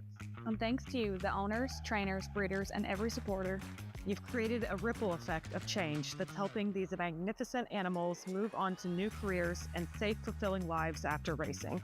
Every single donation, whether big or small, is contributing to a brighter future. But this race is just beginning. Because of you, we have gained incredible momentum and we're ready for more. When it comes to horse racing, you can never have too much information. With Twin Spires, you can place your bets with confidence. Whether you use handicapping insights like our Brisnet speed ratings, prime power and past performances, the guidance of our experts' top picks, or just choose a name that catches your eye. Yes! No matter how you pick your horse, bet with Twin Spires.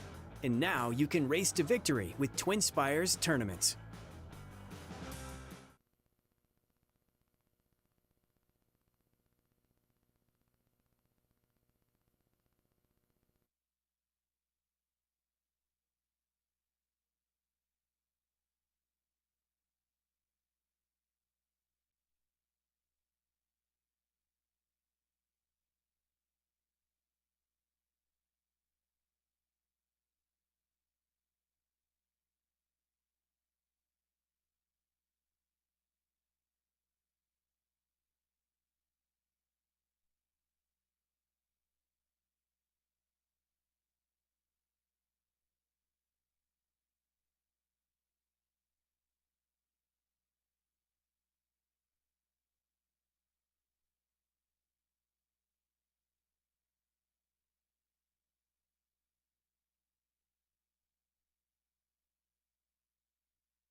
Away from race number 6, horses is joining us down here in the paddock. We'll be back on the main track for this non-winners of 2 state-bred competition, going 1 mile and a 16th on a good main track. Always thankful to be on that turf course as Slang returns a winner off of a year-long layoff, but Connections were patient, and their patience yields dividends today as they come home a 3-1 winner and pay generously as well for a horse who exited a Grade 1 race prior to the turf win today.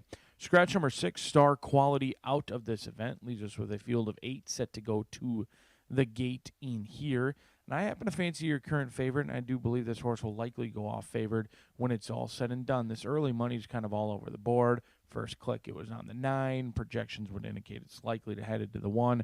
But Doway for Spooky Hollow Racing, looking to get John Langmeyer on the right track in here, and hopefully Doway can go along with Crossley, the stablemate who gave John his last victory and looks for another one in here. This 3-year-old gelding by Gormley has been trying sprint races here recently, and he's been running on very admirably in the lane, but he hasn't been able to get the job done when it's all said and done. I do believe a stretch out is in the cards for him. Now, he's a late running sprinter. It doesn't always mean that they're going to handle the extra distance. A lot of times I do believe there's this misbelief that because they close in at sprint races, they'll always get the distance.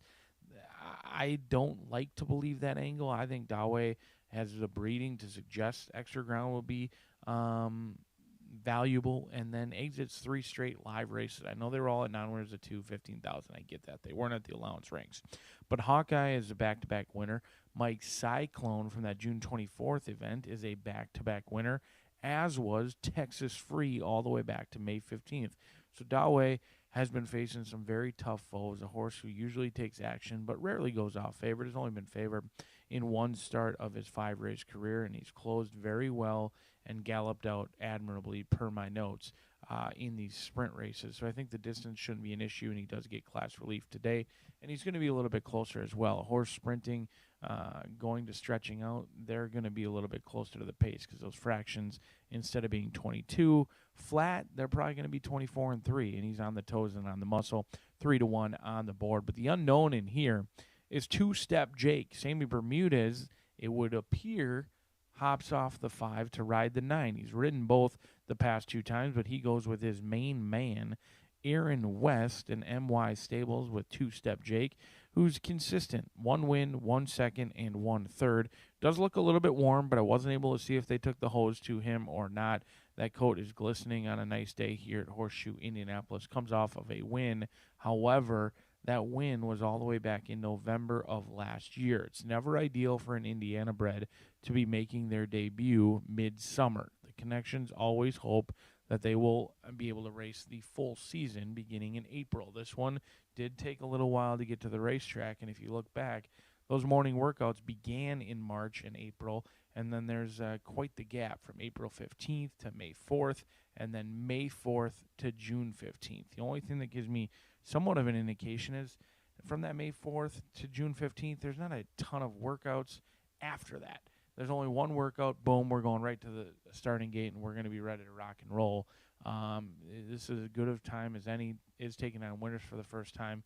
He's the unknown in here. I do believe he's the X factor, per se, and he's 7-2 on the board for the fresh face to this group, Two-Step Jake, making his 2025 debut.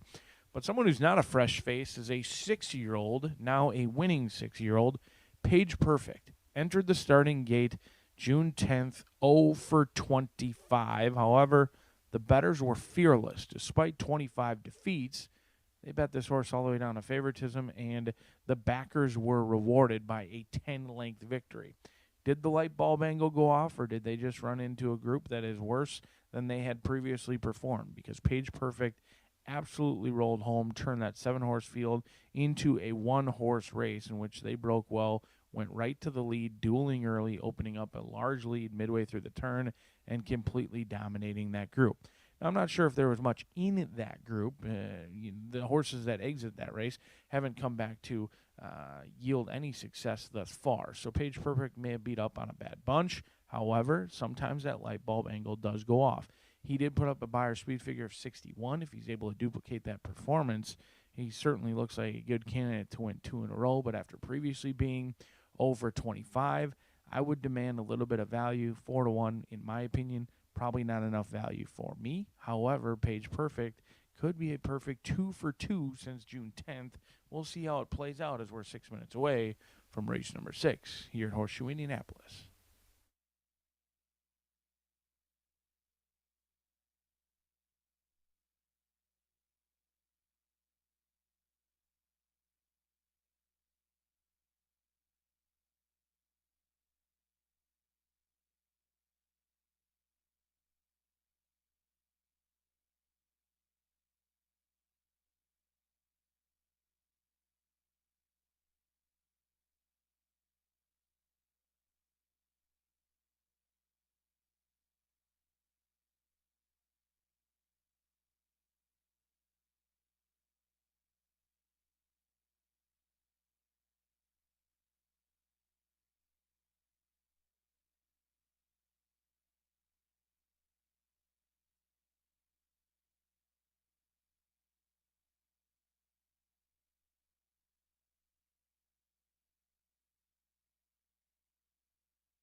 the horses stepping onto the track now for race 6. This race over the mile and a 16th, main track good, a field of 8. Number 6, Star Quality, has been scratched. Scratch 6, Star Quality, 8-9-pointer. A jockey change to Jose Gutierrez. 112 corrected weight. 8-9-pointer, Jose Gutierrez. Exacta, trifecta, superfecta, the 10-cent grand high 5. Pentafecta wagering featured here. Double pick 3, 2 minutes. 2 minutes to post time.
Less than 1 minute to post time. Less than 1 minute.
The horses are approaching the starting gate.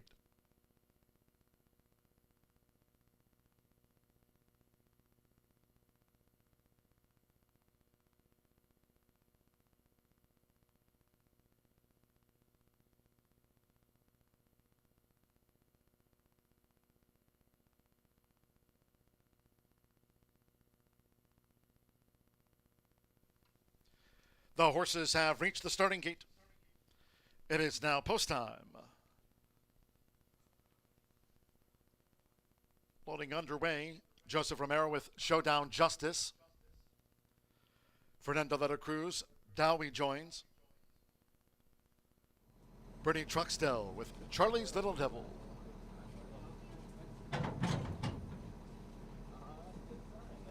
Marcelino Pedrosa Jr. partners Page Perfect. Oscar Villarreal with Bachman. 9-pointer. Jose Gutierrez has a win on the card. Just a couple back. Andres Aloa with Chanakee. Over the mile and a 16th. One more. Simi Bermudez with Two-Step Jake.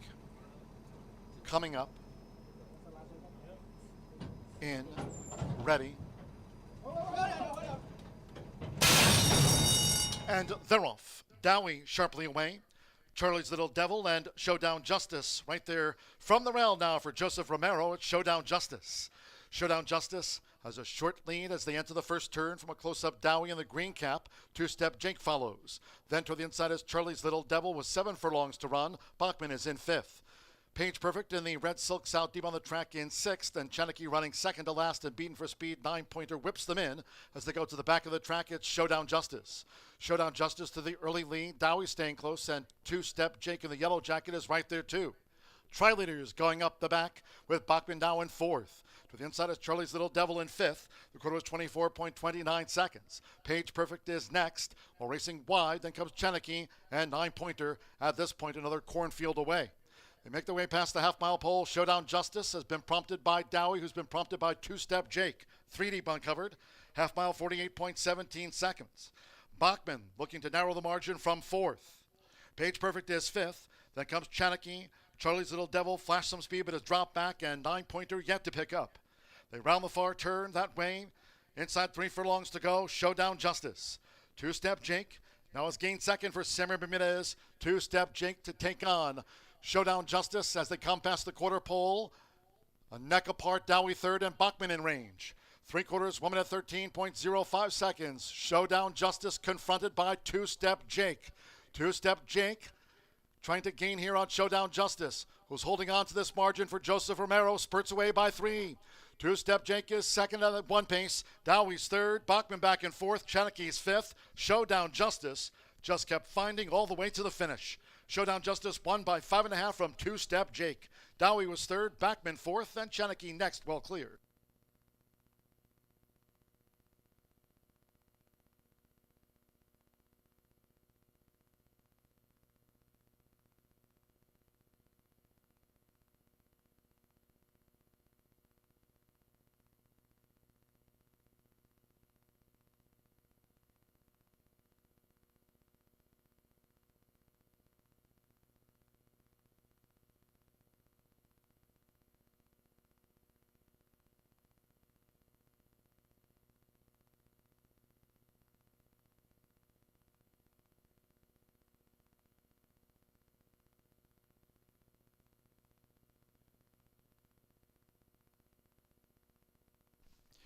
.147.38.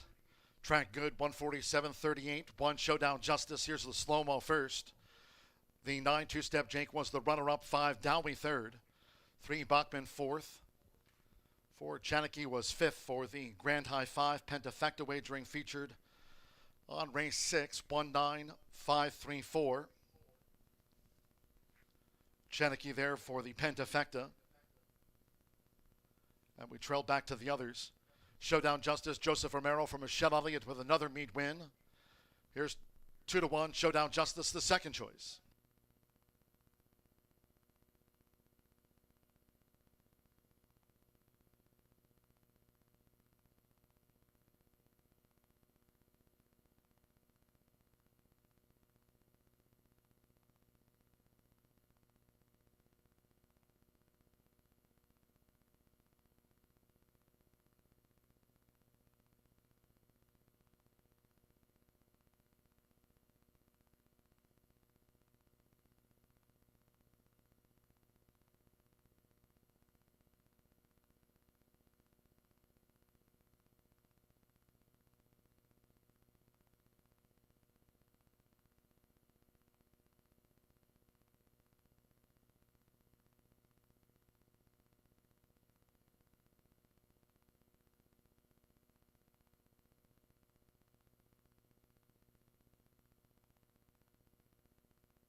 The result of race 6, official.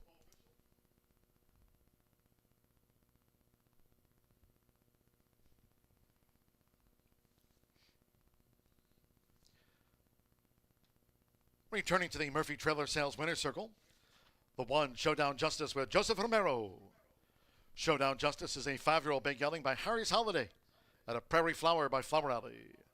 Michelle Elliott trains for David Nyman's Willowbrook Stables Limited. Horseshoe Indianapolis congratulates the winning connections of Showdown Justice. Paid 2-1 was the second choice. 1-9 exacta, 101.40, 50-cent trifecta. 195, $75.45, 3-1 double, paid $28.20. 10-cent superfecta, $84.37. Bachman ran fourth. 50-cent pick 3, $47.50. The 10-cent pentafecta, 19534, $352.10. Chanakey ran fifth. 147.38. 21 minutes away, race 7. In the Disnaff Turf, scratch 3, Hold My Halo, and 6, Krickenberger. Scratch the 3 and the 6. A couple of jockey changes. Number 2, Tisn't She Lovely, will be ridden by Adam Beschizza. Adam Beschizza on 2, Tisn't She Lovely. Number 11, Miss Goodbar, will be partnered by Luis Contreras. Luis Contreras on 11, Miss Goodbar. Exacta, trifecta, superfecta. Another 10-cent grand high 5 pentafecta wagering featured on the Distaff Turf. Double, final pick 3 on the card. Post time 5:22.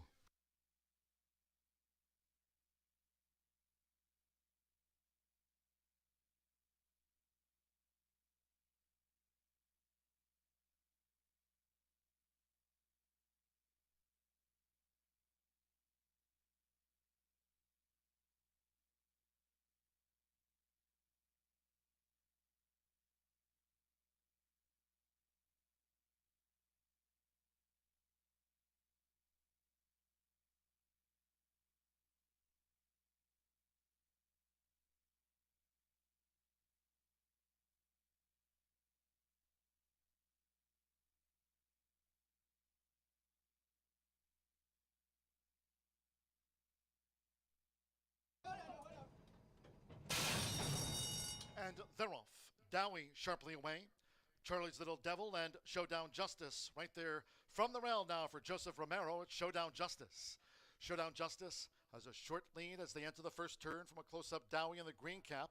Two-step Jake follows. Then to the inside is Charlie's Little Devil with 7 furlongs to run. Bachman is in 5th. Page Perfect in the red silk South deep on the track in 6th, and Chanakey running second to last and beaten for speed. 9-pointer whips them in as they go to the back of the track. It's Showdown Justice. Showdown Justice to the early lead. Dowie staying close, and two-step Jake in the yellow jacket is right there too. Tri-leaders going up the back with Bachman now in 4th. To the inside is Charlie's Little Devil in 5th. The quarter was 24.29 seconds. Page Perfect is next. While racing wide, then comes Chanakey and 9-pointer at this point, another cornfield away. They make their way past the half-mile pole. Showdown Justice has been prompted by Dowie, who's been prompted by two-step Jake. 3 deep uncovered. Half-mile, 48.17 seconds. Bachman looking to narrow the margin from 4th. Page Perfect is 5th. Then comes Chanakey. Charlie's Little Devil flashed some speed but has dropped back, and 9-pointer yet to pick up. They round the far turn that way. Inside 3 furlongs to go. Showdown Justice. Two-step Jake now has gained second for Samuel Bermudez. Two-step Jake to take on Showdown Justice as they come past the quarter pole. A neck apart, Dowie third, and Bachman in range. 3/4, 1 minute 13.05 seconds. Showdown Justice confronted by two-step Jake. Two-step Jake trying to gain here on Showdown Justice, who's holding on to this margin for Joseph Romero. Spurts away by 3. Two-step Jake is second at 1 pace. Dowie's third. Bachman back and 4th. Chanakey's 5th. Showdown Justice just kept finding all the way to the finish. Showdown Justice won by 5.5 from two-step Jake. Dowie was third, Bachman 4th, and Chanakey next, well cleared.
back on the turf course for the late daily double. Now just about a dozen minutes away. Scratch numbers 3 and 6 out of this event. Hold My Halo and Krickenberger as they'll go a mile and a 16th for 3-year-old fillies and upwards, running for a very generous purse, just under $50,000. And I happen to agree with the betting public in here as we take a look at these beautiful animals down in the walking ring. And this one is not only beautiful, but expensive as well. An $850,000 purchase back at the OBS sale in 2023. Her name is Yes Indeed. She's by Bolt D'Oro out of Creative Contessa. Marcelino Pedroza Jr., the red-hot Marcelino Pedroza Jr., will be aboard her today for the first time of her 5-race career. She's got 1 win, 1 second, and 1 third. She goes out for Cherie DeVoe. You may have seen her winning races up at Saratoga, up in upstate New York this weekend. She looks for her Midwest win in here with Yes Indeed, who hasn't been seen since April 30th off of a third-place finish, beating home 8 other horses that day. It was on the turf for the first time of her career, and she seemed to really relish being on the turf. She's run well on any surface.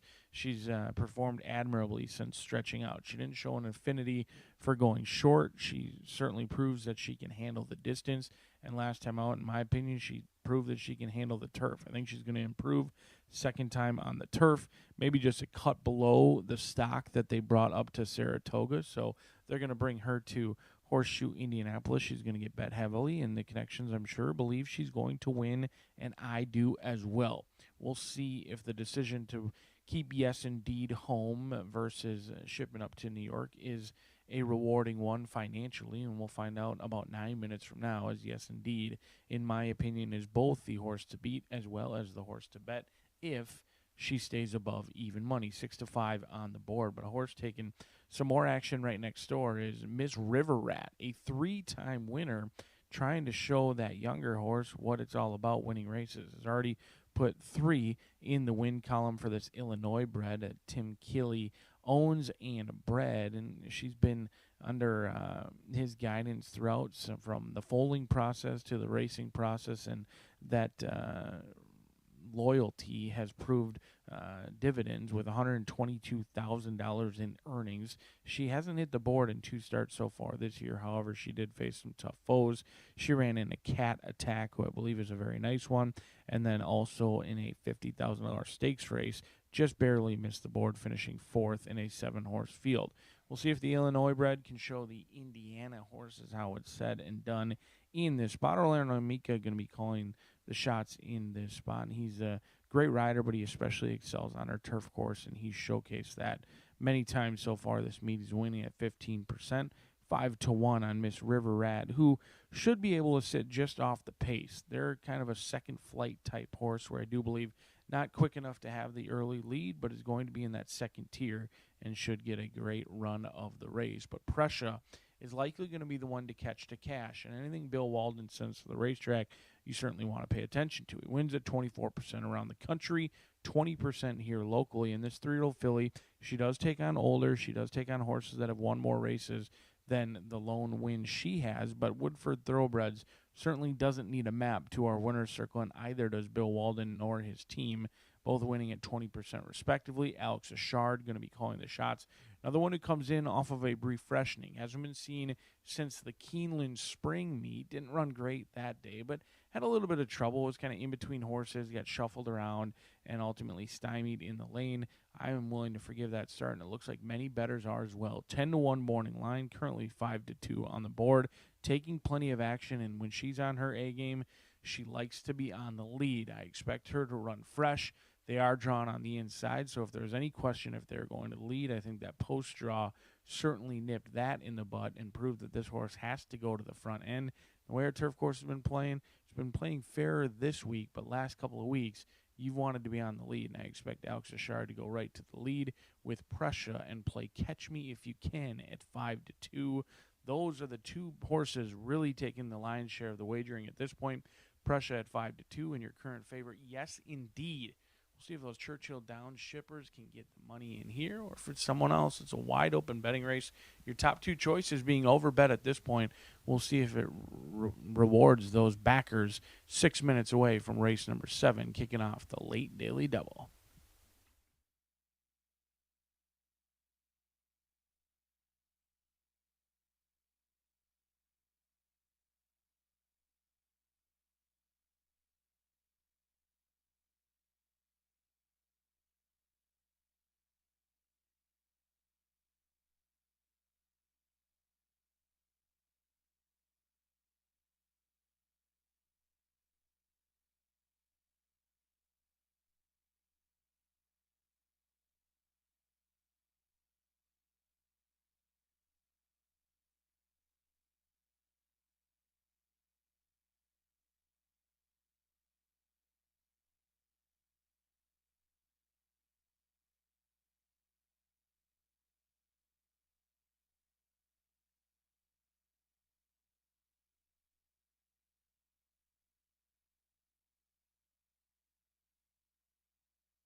The horses called postward now for the 7th race. Fillies Mares Turf here over the mile and a 16th. Course good, rally 24 feet. A field of 9. Scratch 3, Hold My Halo, and 6, Crickenberger. 3 and 6 are the non-runners. 2, Tisn't She Lovely. Jockey change there to Adam Beschizza on the 2, Tisn't She Lovely parading. Number 11, Miss Goodbar. The jockey Luis Contreras. Riding 11, Miss Goodbar, Luis Contreras. Exacta, Trifecta, Superfecta, the 10-cent Grand High 5. Pentafecta wagering featured here on the Fillies Mares Turf. Double starts our final pick 3 on the card. 2 minutes to post time. Good conditions. 2 minutes.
Less than 1 minute away from post time for the Fillies Mares Turf.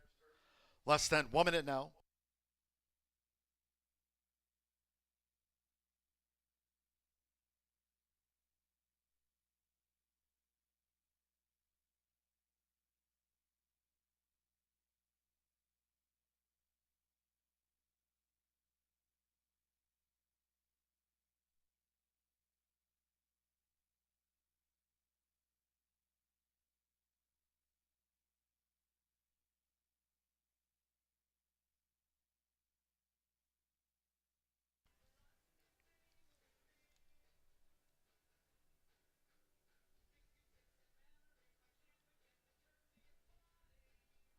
The horses are approaching the starting gate.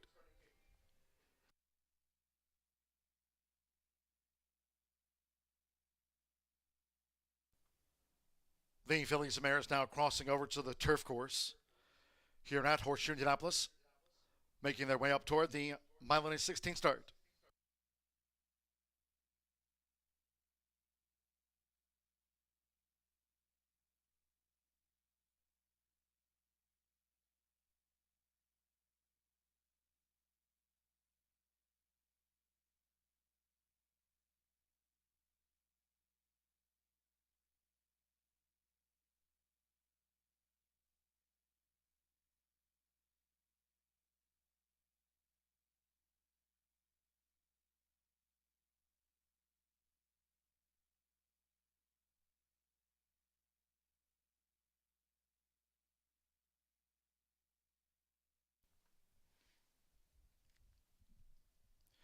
The horses have reached the starting gate.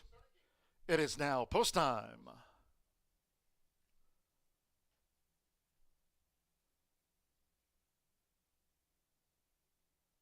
Loading for the fillies mares turf, Alex Eshard with Pressure.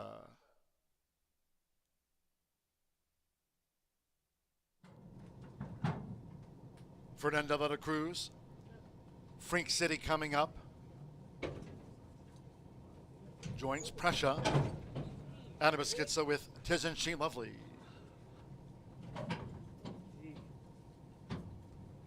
Americana Anna. Evan Roman for Michelle Elliott going for a double on the card. Orlando Mexico with Miss River Rat. Sando Sanjor, Best Cupcake coming forward. So the mile and a 16th. Now, yes, indeed. Marcelino Pedroza Jr. for Shireen DeVoe, the daughter of Boldoro. Yes, indeed. Loads at 4-5 on Yes, indeed. 2 back. Simmer Bermudez with Dairy Girl and the aqua-colored silks. Of course, here, good. Rail set at 24 feet this week. Stand by one more. Luis Contreras with Miss Goodbar. They're in the gate.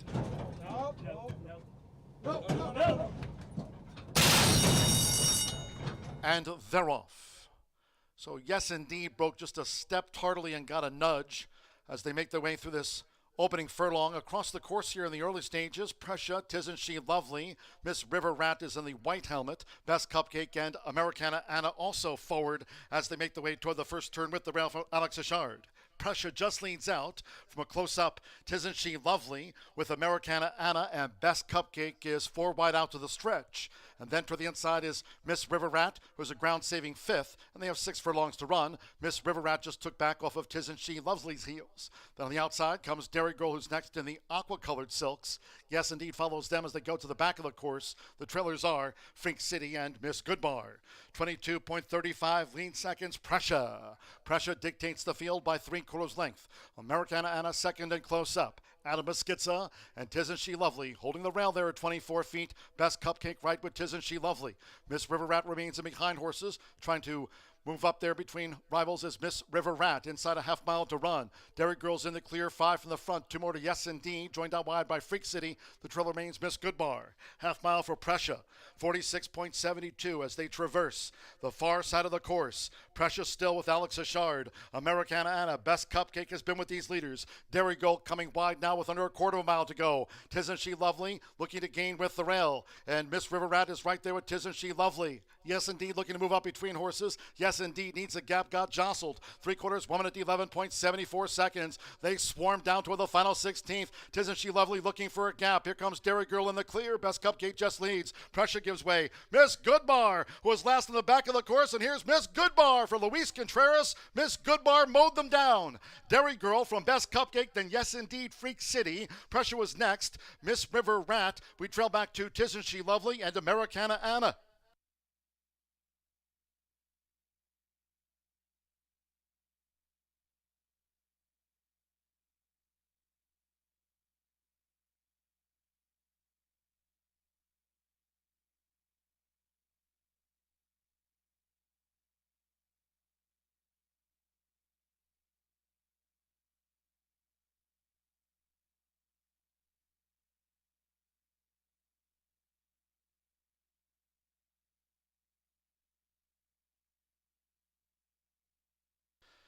143.15 out to the Phillies Mares turf. 143.15. The judges have called for a win photograph. It was 53-1 on 11. Miss Goodbar on the slow-mo. Edges Dairy Girl, Best Cupcake. Next photo, yes indeed, with Freak City. 53-1 on Miss Goodbar, who dive bombs them.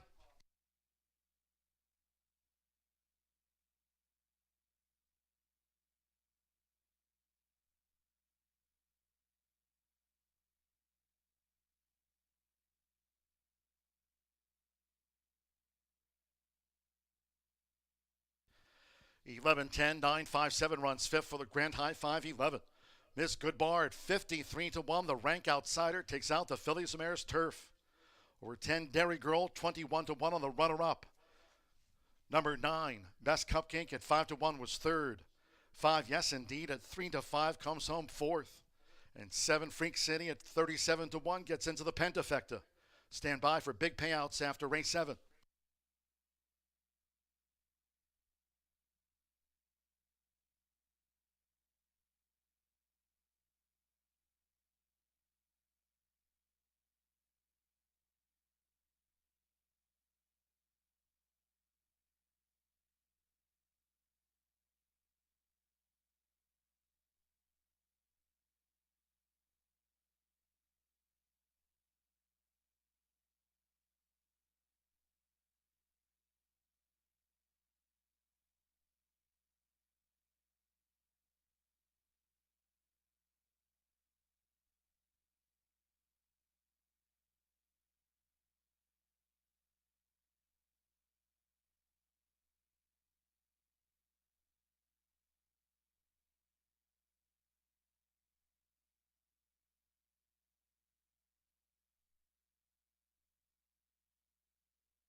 Result official. Returning to the Murphy Trailer Sales Winner Circle 11, Miss Goodbar upsets into the hands of Luis Contreras. Miss Goodbar, 5-year-old bay mare by Good Samaritan. And the Candy Ride mare, I Candy Annie. Joe Davis trains for Sasares Racing Stables LLC. Horseshoe Indianapolis congratulates the winning connections of Miss Goodbar, a $108 even winner.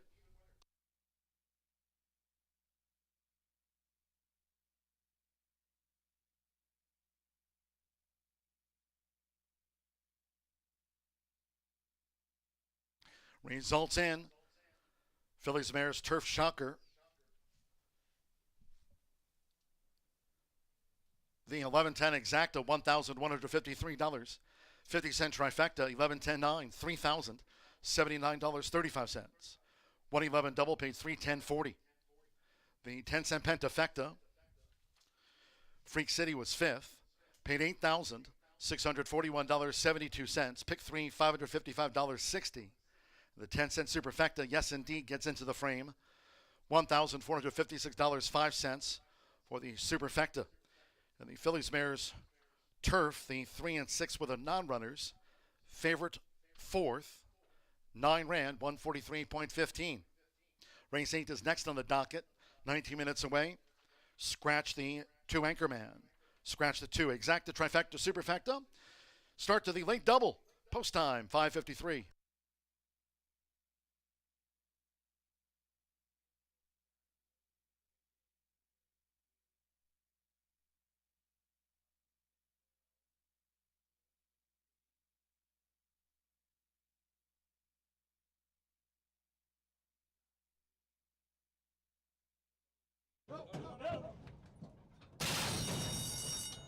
And they're off.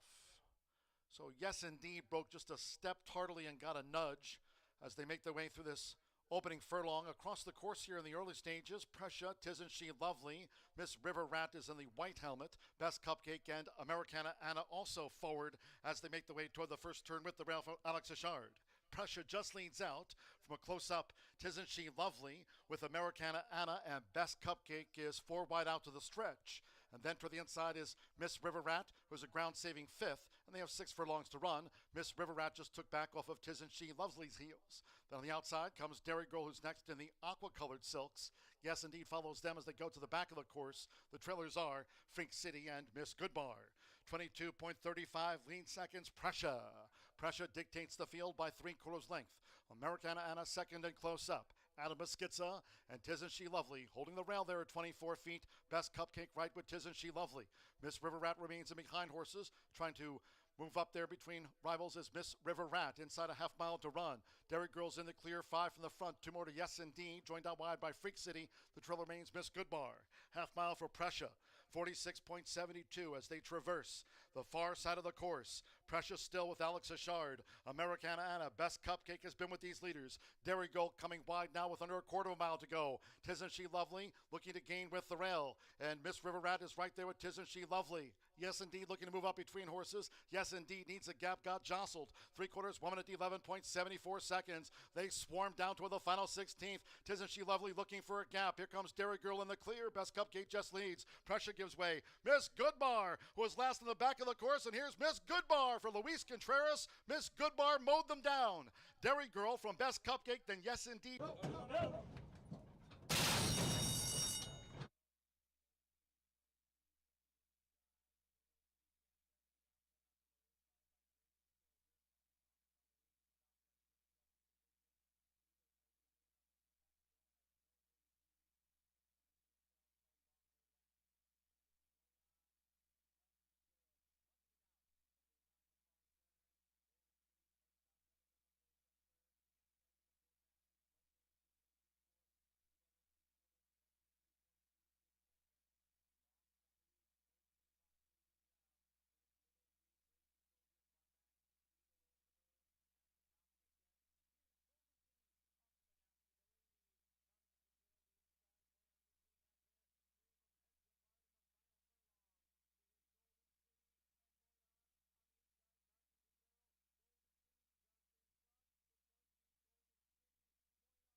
Pick the correct race for the live long shot, just not the correct horse. How about the big balloons for the 11 horse Miss Goodbar?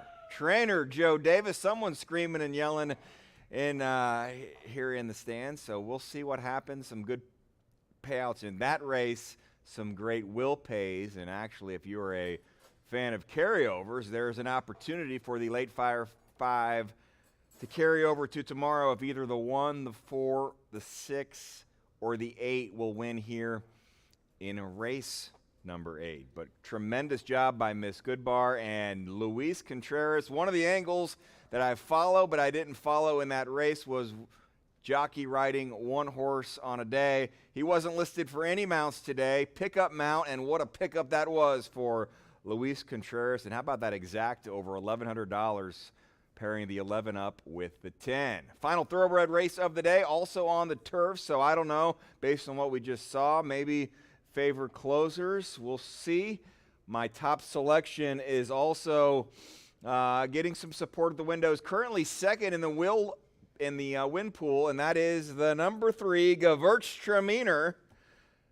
As you take a look at Gewürztraminer in the paddock right now, a lot of reasons for this, but it's the versatility that made me choose this horse. The only one in the field with an early pace type designation, E8, on my Equibase speed figures. So, pace figures, I should say. I think that it's very likely that Gewürztraminer will have the lead. Marcelino Pedrosa Jr. should be out front. And when I looked the last race numbers, though, Gewürztraminer also has the fastest late race pace, flying late in the last race, earning a 107. So it's tough to be able to go fast early and fast late, but that versatility is very important, and it led me to making Gewürztraminer my top choice in this race. I like the chances, though, of getting the lead, and if Marcelino Pedrosa Jr. can slow him down just enough, maybe he can go all the way, although based on what we saw in the last race, I might be looking for a horse to come from the clouds. 22 lifetime starts for Gewürztraminer, 8 wins, 4 seconds, so 12 of 22, either first or second. I like Gewürztraminer at least to get into the exacta, but putting him on top. Now, if you, some of my analysis earlier in the day was I favored Brendan Walsh. Brendan Walsh finished second in race 5 when I had him on top.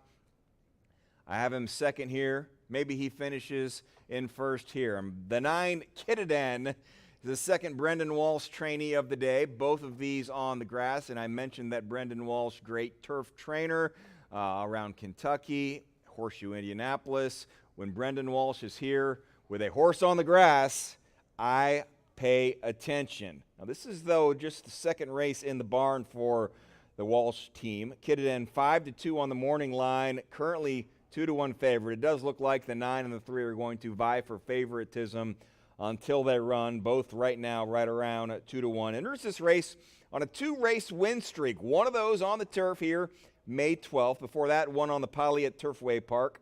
Well backed in both races, and that's another thing to keep an eye on. Some deep pockets, some of the connections for Brendan Walsh's team. If a Brendan Walsh runner is well meant, that horse will take action, getting some money in this one. Very consistent. All speed figures on my PPs between 80 and 92. So Kittenden is my second choice here in race number 8. Couple of longer shots, a little more price opportunities. And in third, I've got the 7 horse Underdressed. Ray Hernandez, the trainer. Might be better bet to say that the 7 will be running neck and neck with Gewürztraminer at the finish, because 2 back, Underdressed beat Gewürztraminer. Finished third, though, to that same rival in the last race. And a case for the 7 here is that in that race 2 back, that was on the grass. The last race that Gewürztraminer got the upper hand, it was taken off, and of course today is on the grass. So some value there with 5-1 odds on Underdressed compared to right now 2-1 on Gewürztraminer. Orlando Mojica Jr., fully capable. Again, I think you could flip a coin between the 3 and the 7 as to who you like better. And the 9, maybe you like the 9 the best, but if you're still alive in let's say the late pick 5, hopefully you have 3, 9, and 7 because they all will pay well. In fact, the 3, currently the favorite in that pick 5, just under $17,000 for your 50-cent pick 5, and all of the rest of the payouts for those that will pay today are higher than that. One that will not pay, that will lead to a carryover, and I think has a sneaky chance is my horse that I've got in 4th. That is Woodcock Fight. This is the longest shot that the long shot that I liked, and the chances for this are to run them down late, just like we saw in the last race. I trust Alex Ashard to give this horse a chance. Trainer Chris Banks, first starter of the meet. So that's interesting, gets my attention. And the reason is, maybe, likes these optional claiming condition. Woodcock Fight's last 3 races were on the Tampa turf. And I saw a gentleman in the elevator wearing a Tampa Bay Downs hat. Perhaps that a little bit of an omen. Keep an eye on this horse here in the paddock and then out there on the track. Woodcock Fight is one to keep an eye on. 16-1 is the odds. And currently in 4th, quick mention of number 5, Moogie Sun. Last 2 races were at Churchill Downs. Going to come here to Horseshoe Indianapolis. That 5 horse currently at 8-1. So 3 or 9 look like the most logicals. But if you want a late runner, Woodcock Fight, the 6 could be your choice. Thank you for being with us all day. This is the last thoroughbred race of the day. Martha Clausen will have expert analysis prior to the quarter horse finale after race 8.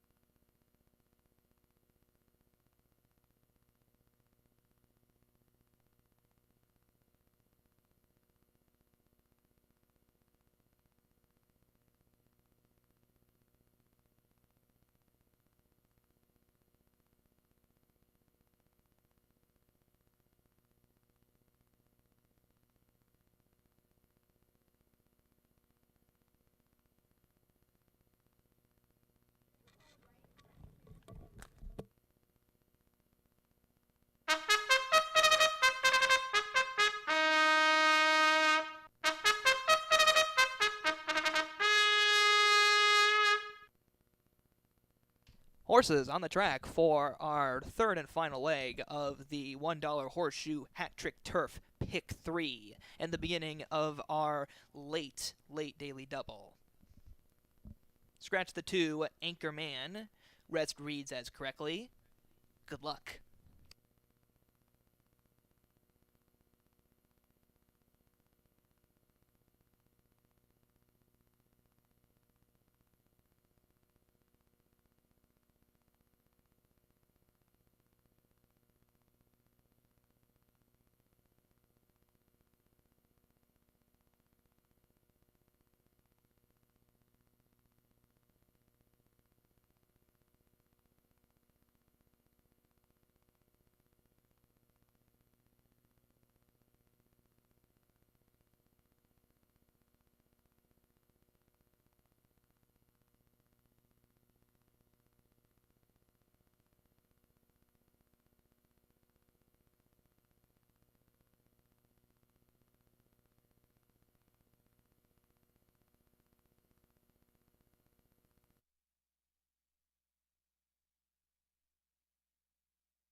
Horses are now going on to the turf course for race number 8. We will be loading shortly.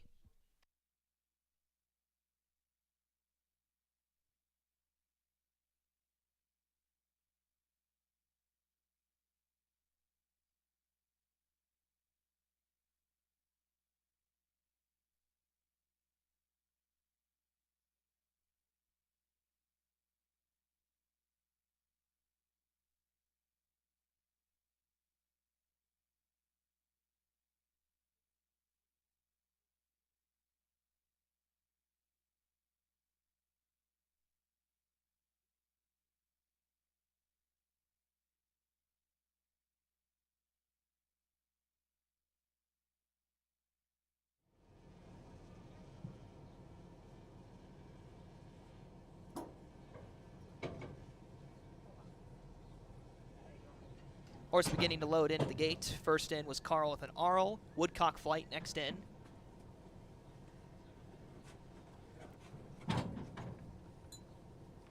Gewürztraminer, a close second choice going into the gates. Underdressed. Swiss Slang. Saint in the City. Moogie Sun.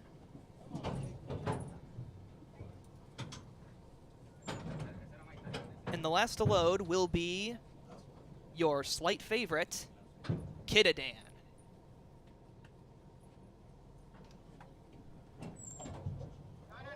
Ready for the start. And we're off and racing. Gewürztraminer squeezed just a little bit. Kitadan was a little wide early. Carl with an Arl settles in. Moogie Sun with the neon blinkers in front by just a head. Gewürztraminer just to their inside. Saint in the City in the purple and white is in third, going wide. Between horses early on, Woodcock Flight with Underdressed. Then it's another 3 lengths to Swiss Slang, only a neck ahead of Kitadan. And last of all, Carl with an Arl as we are going into the first turn of our final leg of the turf pick 3. In front by just a neck, Moogie Sun. To the inside, Gewürztraminer. To the outside, Saint in the City. It's a length back to Woodcock Flight. The opening quarter in 23.2 seconds as we go down the back stretch. In front, Moogie Sun by a length. Saint in the City moves ahead of Gewürztraminer. Then in fourth, Underdressed just ahead of Woodcock Flight. It's a gap of 5 lengths now to Swiss Slang, just half a length ahead of Kitadan. And last of all, Carl Thanarl, 47.14 was the half a mile. Still set at the hest of Moogie Sun by 2 lengths. Saint in the City right waiting in second. Then on the inside of them, Gewürztraminer, half a length behind Underdressed. They're slowly picking up speed. Woodcock Flight drops back. Kitadan moves up. Then it's another 3/4 of a length to Carl Thanarl, who's going wide and picking off horses. Swiss Slang can see them all. The 3/4 in 1:11.41 seconds. It's still Moogie Sun in front, but they're going to have to hold off a wall of horses as we hit the top of the stretch. Gewürztraminer has dead aim on them, but Moogie Sun is in front by 3 lengths. Gewürztraminer is on the outside to the inside of them. Underdressed with Kitadan. Moogie Sun is holding steady. Gewürztraminer and Kitadan are flying late on the far outside. Moogie Sun needs the wire, but Kitadan nails them at the finish line by just half a length. Moogie Sun ran an admirable race to be second, and then it was Gewürztraminer for third, Underdressed and Swiss Slang for fourth place. The final time, 1:42.05 seconds.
Unofficial top 5 for this race. Your winner, number 9, Kitadan.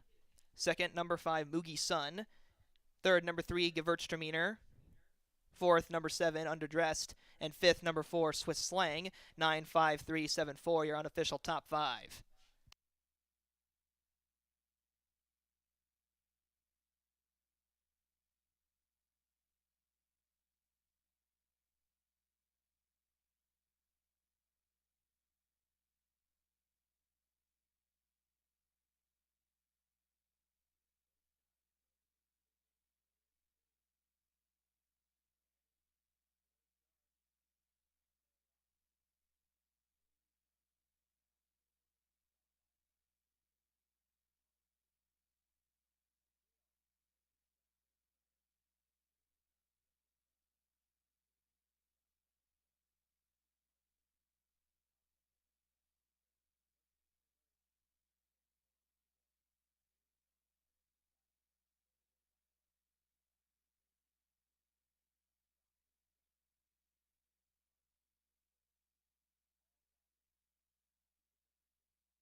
Entering the winner's circle, results are now official. The official winner is number 9, Kitadan.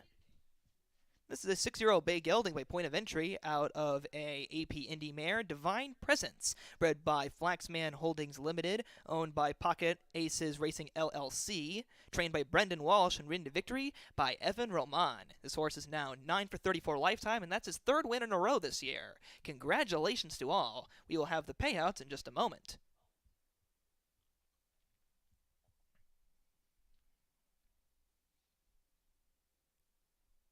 The winner paid $6 to win, $4.20 to place, $2.20 to show. The runner-up, Moogie Sun, $9.40 to place, $4 to show. The third place finisher, $2.20. The $2 exacta, $67.40. The 50-cent trifecta, $70.50. The $2 double, $734.20. The $1 pick four, $9,155.40. The 10-cent superfecta, $39.63. The 50-cent pick three, $766.35. The 50-cent pick five, $22,484. We'll have the cents when they come back.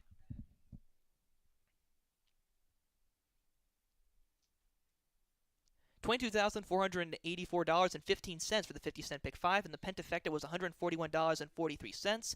The finishing time was 1 minute 42.05 seconds. Scratch the 1, 8 horses ran. Next up will be our only quarter horse race of the day, race number 9. Post time will be in 15 minutes.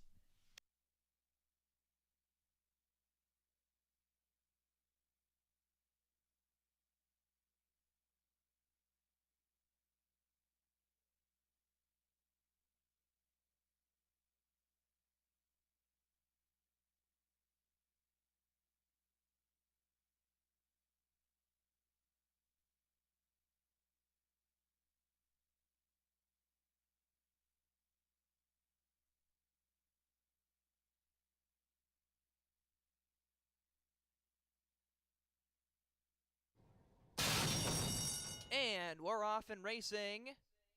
Gewürztraminer squeezed just a little bit. Kitadan was a little wide early. Carlton Arl settles in. Moogie Sun with the neon blinkers in front by just ahead. Gewürztraminer just to their inside. Saint in the City in the purple and white is in third, going wide. Between horses early on, Woodcock Flight with Underdressed. Then it's another 3 lengths to Swiss Slang, only a neck ahead of Kitadan. And last of all, Carl with an Arl as we are going into the first turn of our final leg of the Turf Pick 3. In front by just a neck, Moogie Sun. To the inside, Gewürztraminer. To the outside, Saint in the City. It's a length back to Woodcock Flight. The opening quarter in 23.2 seconds as we go down the back stretch. In front, Moogie Sun by a length. Saint in the City moves ahead of Gewürztraminer.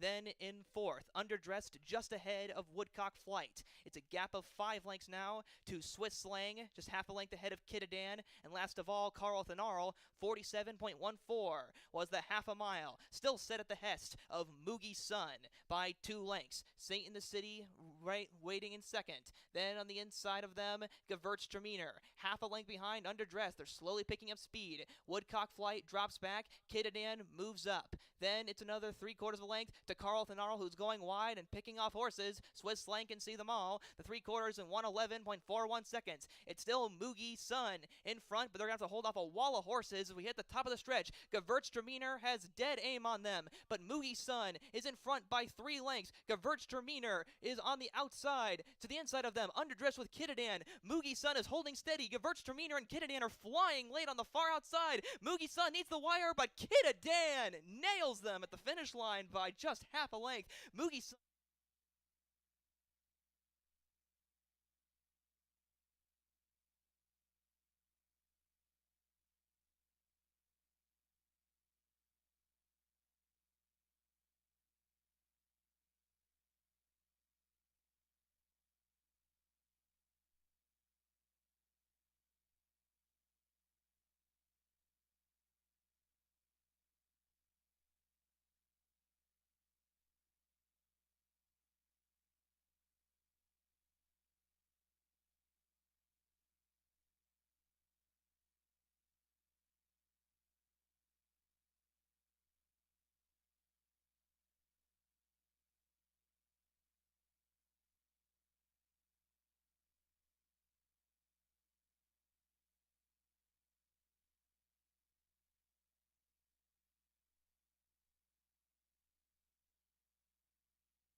Well, we're having a great Monday card at Horseshoe Indianapolis, and so nice to see Jeremiah Johnson back with us. I was fortunate enough to work with him a couple years ago. He is not only a very talented broadcaster, but a super nice guy. So I guess he'll be back maybe a couple more days in August, and then back to the Pacers full time and on the road again. He's a great guy. As is Brian and John. So anyway, our whole team is phenomenal. And I look forward to talking about this quarter horse race that's going to close out the card, 250 yards, and it's 2-year-olds. And we have a combination. A couple of them have had some experience. Some of them are starting first time, and others, just did not fare well in their debuts. So let's see what we can make of it. We have a field of 10. It was an overflow field, but also eligibles are scratched. So we've got 10, and as I mentioned, super sprint distance of 250 yards. All right, well, I'll begin. Let's talk about Claudio Barazza, who saddled the winner on our special Saturday evening card, and he's back with 2 in today's finale. He's awfully good with the 2-year-olds, well, with the older horses as well, but I'm going to take a little hunch on number 3, Bayou Barbie, a Louisiana-bred daughter of Gold Heart Eagle V, over his other entrant, which is number 1, LB Royal Wagon. The reason that I'm kind of going to go with this firster is because on Saturday night I was at Delta Downs in Louisiana and saw a son of, she's a filly, but this is the one I saw Saturday night was a son of Gold Heart Eagle V, and he was phenomenal. His name was Gold Gun Z. He's won 2 stakes already this season, 5 of 10 starts, and just phenomenal speed. And I hadn't paid too much attention to that stallion yet, but now I will, especially when I saw he's got an offspring running this afternoon. The filly, excuse me, I got to get my sexes right. But I'll tell you one thing also, it may not matter to a lot of people, but I do pay attention to this. Edgar Diaz, who's a real first call rider for the Barazza barn, had his chance of the 2 horses, and he opted for this filly who's making her debut. So we'll see how she does. 250 yards, each one of them. They've got to have that clean break out of the gate, or it doesn't matter what their pedigree or their past performances were. That's so critical in this really short distance. Let's go next to number 5, HF Liza Jane, who makes her second start for conditioner Natasha Perez. Now, she did have a start here before, and I think she's likely going to improve off that June 17th debut. She broke well, but finished 6th. Now, the good news is that she broke well. That's important. And so if she can get that good break and she kind of cuts back a little bit to 250 yards, might do pretty well for her. She's a filly by just being valiant, and regular rider Diego Bocanegra has the call aboard this Indiana bred. Next up for me is number 2, Oppie. Debuts for Tony Cunningham, who's won the last 2 quarter horse training titles here at Horseshoe Indy. And Oppie debuts off of bullet work here on June 11th. Loyal owners Pam Hahn and Craig Zenneberg purchased the son of Freight Train B out of a first down dash mare. Nice pedigree, and that was at the 2023 Heritage Place September yearling sale. They spent $32,000. So obviously pedigree is very good, and they obviously like what they saw in the sale ring. So again, it's his debut, but all you need is that good break, and you've got super connections behind this gelding. And I'm going to round up my top 4 with number 8, and that's AJK Sicariu.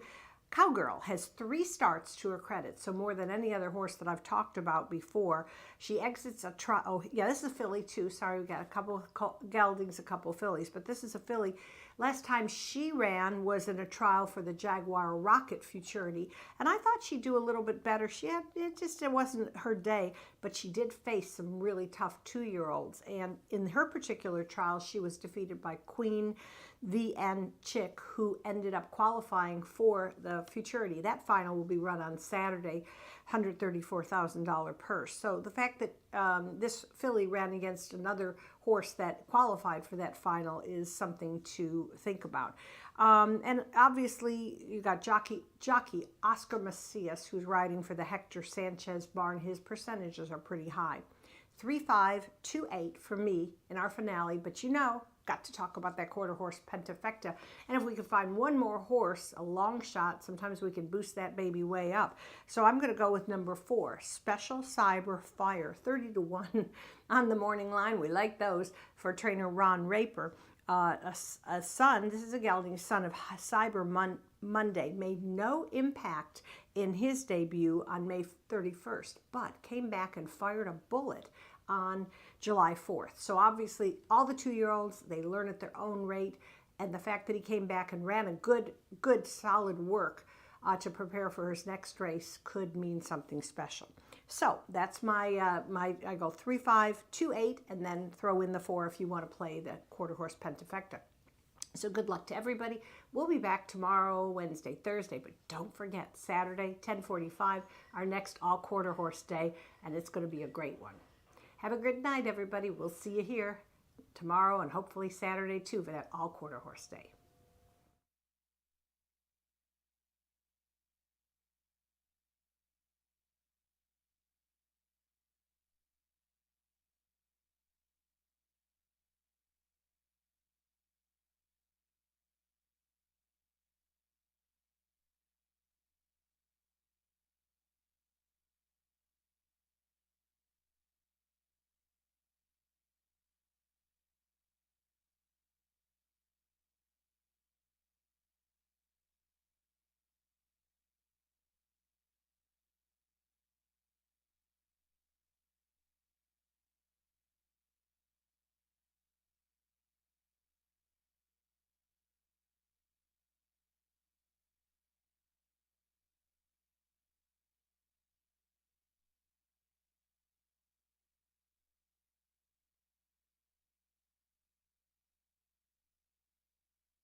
Horses on the track for our last race today in our solo quarter horse race. Field of 10, scratch all the also eligibles. Numbers 11 through 14 are all scratched. The main field remains the same. Good luck.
Horses beginning to load into the gate for our finale today. A maiden race, 250 yards. First in, LB Royal Wagon, your post-time favorite.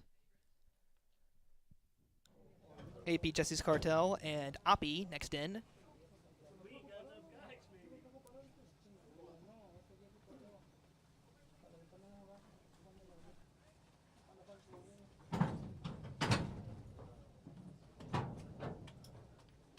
Bayou Barbie goes in. Prissy's Texas Moon.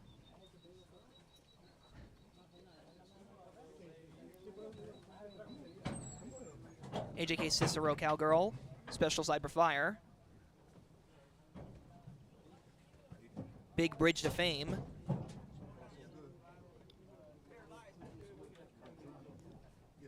And to complete the lineup will be second choice HF Liza Jane and Easy Lovin' Beach.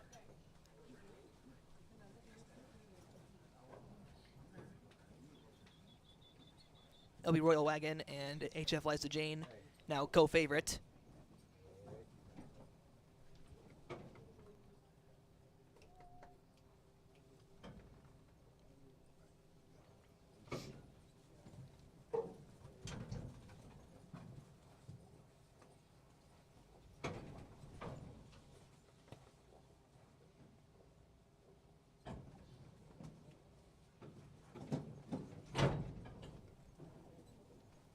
HF Liza Jane moves into line. All that remains, Easy 11 Beach.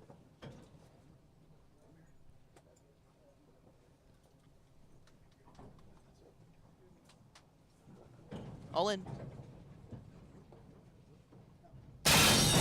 And we're off in the finale at Horseshoe Indianapolis. LB Royal Wagon was quite sharp, along with Oppie. And then to the outside of them, HF Liza Jane, who's now moving into the center of the track. AP Jesse's Cartel is also moving forward. LB Royal Wagon, along with Bayou Barbie. Bayou Barbie, and on the far outside, here goes AJK Cicero Cowgirl, who fires away to win by a length. Then it was a photo between Bayou Barbie and HF Liza Jane behind LB Royal Wagon.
Results unofficial.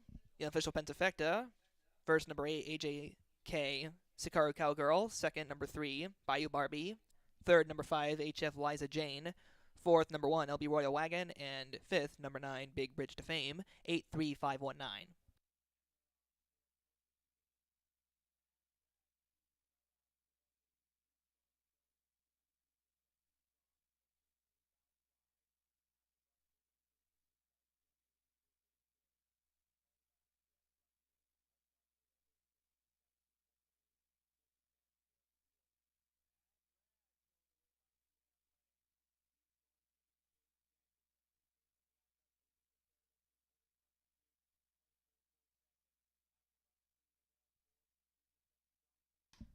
Results have now been made official.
In the winner's circle is your official winner for today's last race. AJK Sikaru Cowgirl, This is a 2-year-old brown filly by Flying Cowboy 123 out of a No Secrets Here mare, Fetching Beauty, bred by Alma Chavez, owned by AJK Racing LLC, trained by Sacramento Chavez, ridden to victory by Oscar Macias. 1 for 4 lifetime. For the payouts, Sakaru Cowgirl paid $11.60, $6.40 to place, $3.60 to show. The runner-up, $12 to place, $6.20 to show. The third place finisher, $3 to show.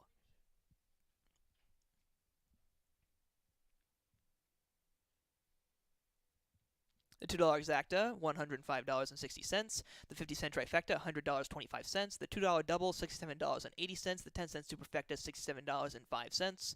The 50-cent pick 3, $986.90. And the 10-cent pentafecta, $432.79. Scratch all also eligibles 11, 12, 13, and 14. The finishing time, 13.358 seconds. For this race, that concludes our race card for today. Hope you had some winners. Join us back tomorrow. First post at 2:10. We have another 9 races set for you. It's your guest announcer, Nathan Klein, saying ciao from Horseshoe, Indianapolis.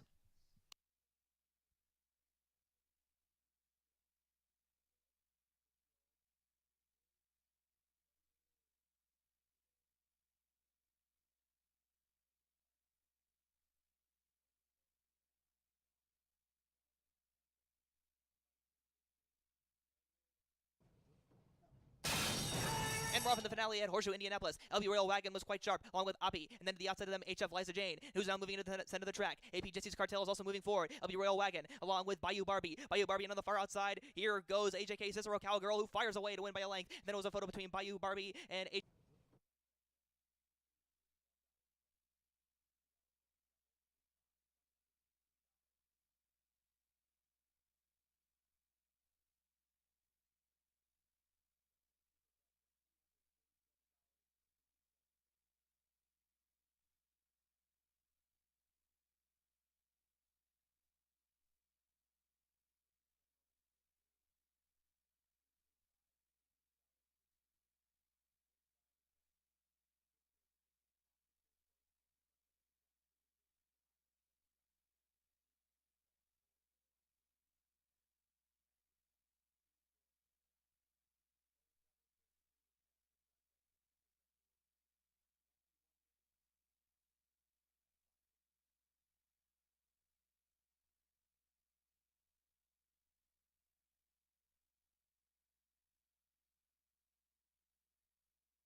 we have your winner for Dooley's Legends today. Michael Harmon, an online player, earns a $100 prize amount.